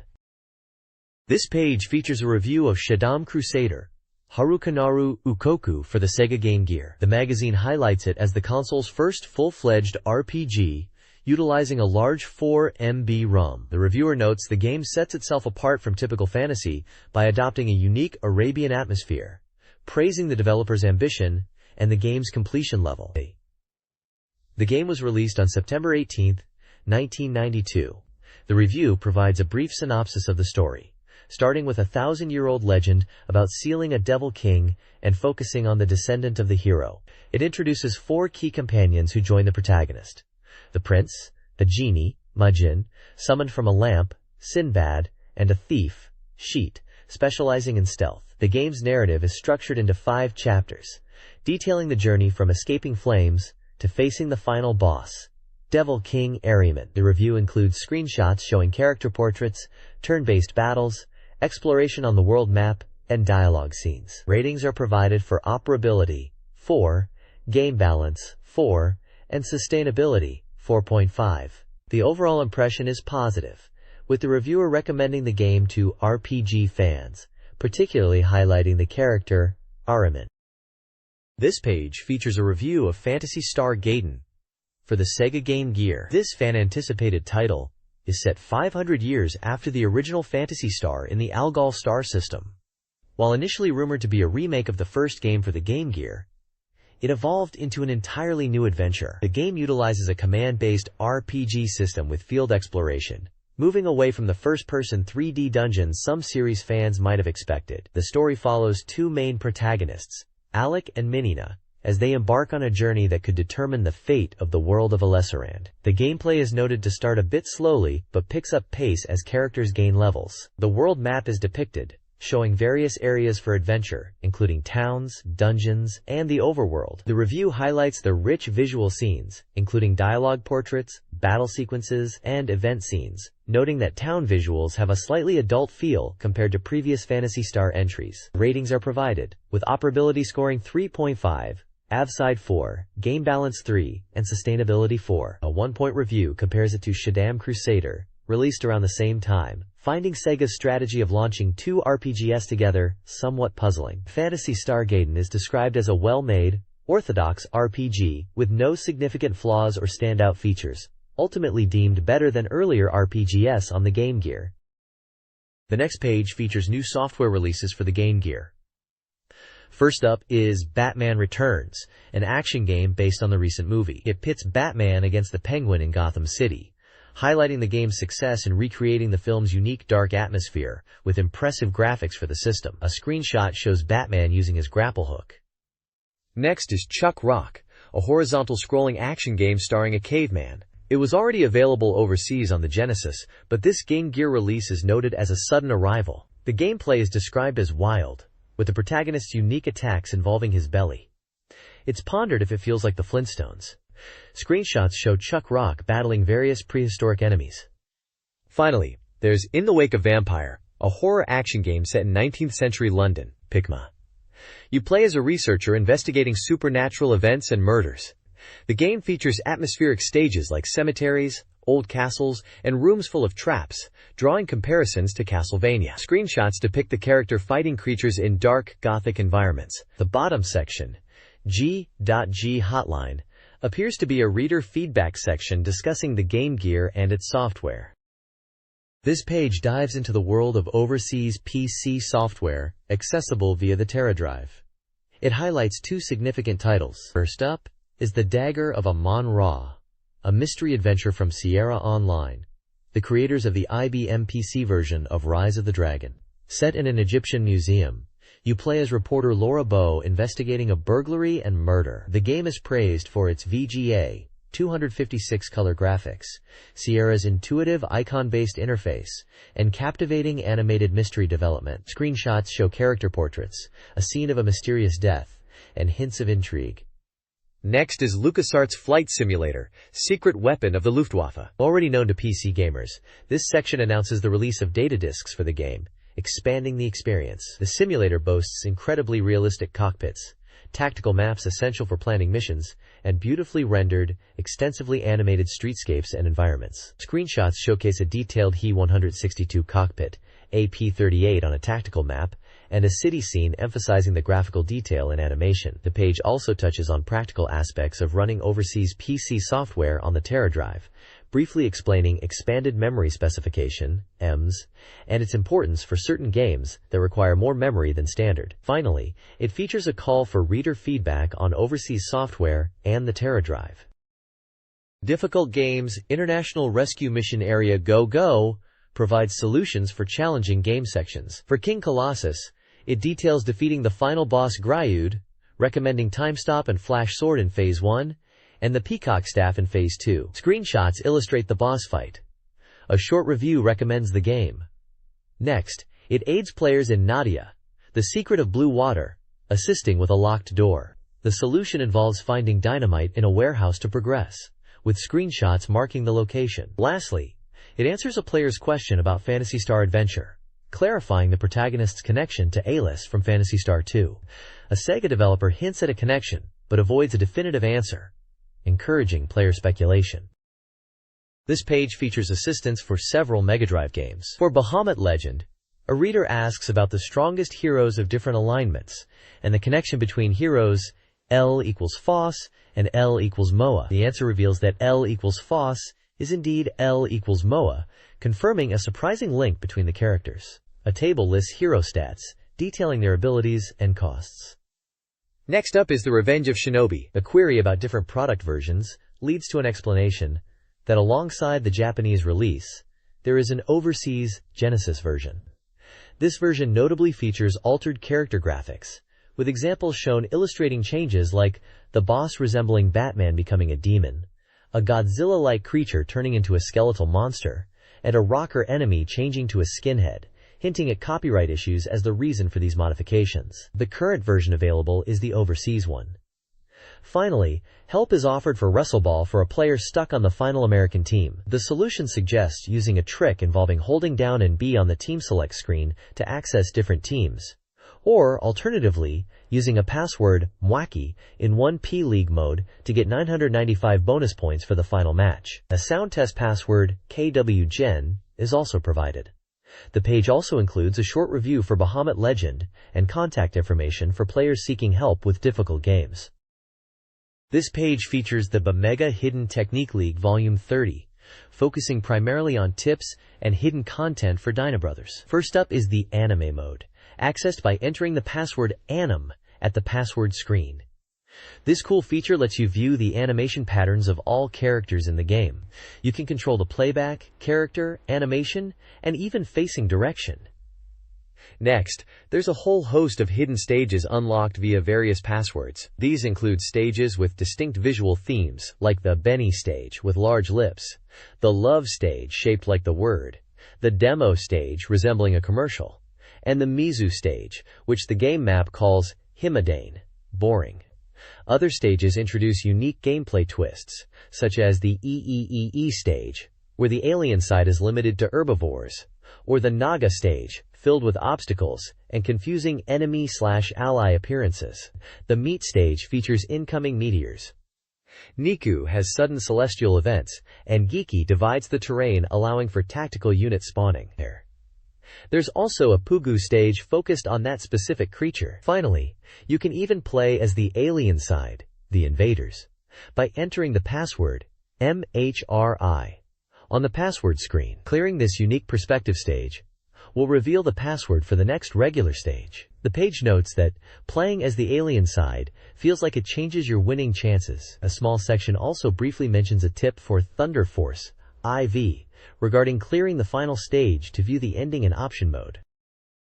This page showcases reader-submitted hidden techniques for several Sega Mega Drive titles. For Ayrton Senna's Super Monaco GP2, secrets include encountering a creature like the Loch Ness Monster in the lake background of the first course after obtaining the Super License, and seeing a UFO during the victory scene on the middle course. You can only view one secret character per Super License earned. The page also reveals a configuration mode accessible via the password screen using config, followed by periods. A notable tip mentions that the game supports the Sega Analog Pad, SEC1AP, for full analog control. Despite this not being documented, the section titled Grand Slam also shows the password screen, likely indicating the config mode tip applies here too. For Detonator Orgun, a debug mode can be unlocked by inputting a specific button sequence on the second controller at the title screen, allowing players to view game scenes and audio. The page concludes by detailing the tiered prizes awarded to readers whose hidden techniques are published, ranging from games to book vouchers, and provides the submission address. This page delves into the history of TV games, focusing on a special feature celebrating the opening of the Asakusa Game Museum Game Center. The author revisits several classic arcade titles, some previously touched upon, but now given a more detailed look after being set up for play in the new museum. The highlight is Fuji Enterprises' 1976 title, Kamikaze, touted as the world's first vertical scrolling shooting game. Interestingly, the review notes it achieves its impressive visual effects, including layered clouds, using only logic circuits like TTLS, without a central CPU. The gameplay is described as unique, featuring a mix of shooting and intentionally ramming, kamikaze, enemy planes while dodging. Controls involve a gun grip for aiming and a knob for adjusting speed. Unlike typical shooters, it uses a timer system rather than lives, similar to Breakout, with potential time extensions and a replay awarded for high scores. The author draws a fascinating comparison between its controls and concept and Taito's racing game Speed Race, viewing the player's plane as a car and enemies as opponent vehicles. The page also briefly mentions reintroducing Taito's Field Goal, Nintendo's Colorful Sheriff, and Deco's Space Fighter. Details about the game's hardware, consisting of a large, multi-board setup within the cabinet, are also included, along with English, how-to-play instructions displayed on the machine. This page revisits two classic arcade titles from 1979, Taito's Field Goal and Nintendo's Sheriff. Field Goal is presented as a unique take on the block breaker genre, developed after the popularity of Space Invaders and Taito's own Zunzun block, and influenced by Atari's Breakout. It cleverly blends the block-breaking concept with an American football theme, featuring players and an elliptical goal. Scoring involves hitting the goal, with points deducted for misses and extra balls awarded for reaching score milestones. An interesting mechanic is the occasional appearance of a player character you can pass to for bonus points, though they can also get in the way. The game ran on an Intel 8080 CPU and came in an upright cabinet. Nintendo's Sheriff is also featured again, this time with the added detail of the machine having a functional scoreboard. This gunfight action game involves shooting outlaws who dash from the corners, with hitting them in the head being key. It includes a bonus phase, depicted as a heart shape, where clearing targets increases your score multiplier, providing a satisfying boost. The text notes the original game was monochrome, despite the appearance in the screenshot. The distinctive Condor is Flying tune plays when the Condor character appears. The next page looks back at Deco's 1979 arcade title, Space Fighter. This game is presented as a clear imitation of the hugely influential Space Invaders, capturing a similar feel and atmosphere. However, it differentiates itself with a few key features shown in the screenshots. Notably, the aliens are arranged in a unique 14-column formation, wider than the standard 11 columns seen in Space Invaders. Also, there's a prominent, constantly moving UFO at the top of the screen, which changes color when hit, and eventually descends. The reviewer notes that the movement patterns and number of invaders give it a slightly rougher feel compared to Taito's classic. Below this, the page celebrates the opening of the Asakusa Game Museum, an arcade focused on preserving and making classic games playable. The owner, Hiroshi Shibuya, is featured in a photo working on a cabinet. The article explains his vision for creating a place where people can experience the history of arcade games firsthand, driven by his extensive collection of over 1,000 game boards. The museum, housed in a British classic-style building, currently features around 85 machines installed, with a rotating selection available to play. Visitors pay 500 yen at the counter, tell staff which game they want, and after the board is set up, insert credits to play. This concept is presented as a modest, yet important, step towards creating a true academic museum for games in the future. This page explores the early arcade industry of the late 1970s and early 1980s, showcasing its formative years. It highlights the diverse origins of key players like Nintendo, Sega, and Taito, who entered the market amidst jukebox competition and the emerging computer dream. The text presents historical documents such as 1973 jukebox song lists and price lists for arcade cabinets like Sheriff, Donkey Kong, and Lunar Lander. It features unique concepts like a mobile arcade unit, mobile game corner, and provides insights into various arcade titles. Games like Space Invaders were iterated on, with examples such as the Southern Cross and Space Gorilla. The page also reveals that Sega's Monaco GP was a top earner, generating substantial daily income in Japanese arcades. This page features a reader giveaway from the October 1992 issue, offering fans a chance to win some cool stuff. The application method requires using a specific postcard from the magazine and sending it in by October 8th, with winners announced in the December issue. The prizes are quite varied. 30 lucky winners can choose any Mega Drive or Game Gear software released up to the end of September 1992, including CD titles. There's a separate category for 5 winners to choose just Game Gear software. Other prizes include a unique limited edition Supercode Wars barcode reader tine, only available through this promotion, and a Thunder Force IV original CD featuring music from the game, celebrated for its incredible graphics and sound. Anime fans could win a store display poster for Detonator Orgun, while 5 winners get a copy of the French Sega magazine, Mega Force. The page also includes an information section discussing the current state of the Mega Drive market, noting a bit of a slowdown despite Sega's influence, and emphasizes supporting active developers. The next issue is scheduled for release on October 8th. There's a phone number for magazine-related questions, and a small notice recruiting writers and editors. The page concludes with a listing of the magazine's staff and contributors. This page announces the launch of a brand new personal computer magazine called PC, published by SoftBank.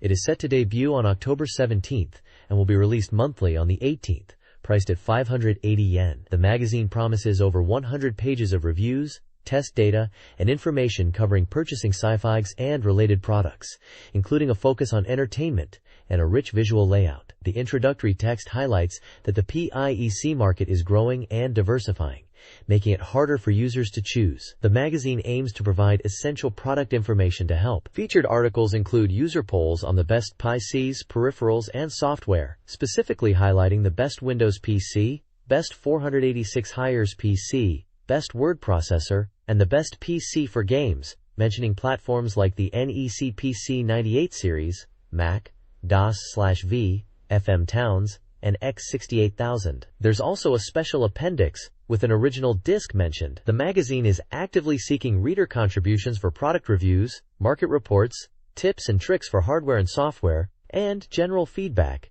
with compensation offered for accepted submissions. This page prominently features Thunder Force IV, the legendary horizontal shooter for the Sega Mega Drive. The primary focus is an advertisement for a limited edition original soundtrack CD. This 12cm CD, the 5th volume in a series, contains the complete soundtrack from the game, including arranged versions, offering fans the full explosive audio experience. The CD is a limited press run of only 3,000 copies and is priced at 2,500 yen. Details are provided on how to order this exclusive release through postal transfer, outlining the necessary information to include on the form. Notes mention that orders are shipped sequentially and quantities are limited, so fans need to act fast. Additionally, the page includes a staff recruitment section for Technosoft, the game's developer, seeking programmers, sound creators, and graphic designers. The company's contact information and address are listed at the bottom, along with a copyright notice for 1992, placing this page firmly in the era of the game's original release. This page features a promotional advertisement for Thunder Force 2 Wind, known in Japan as Thunder Force 2-1, The New Legend is Born. The striking image displays a large blue and red mechanical boss, resembling the Gamaros boss from the game, surrounded by smaller spherical enemies or projectiles.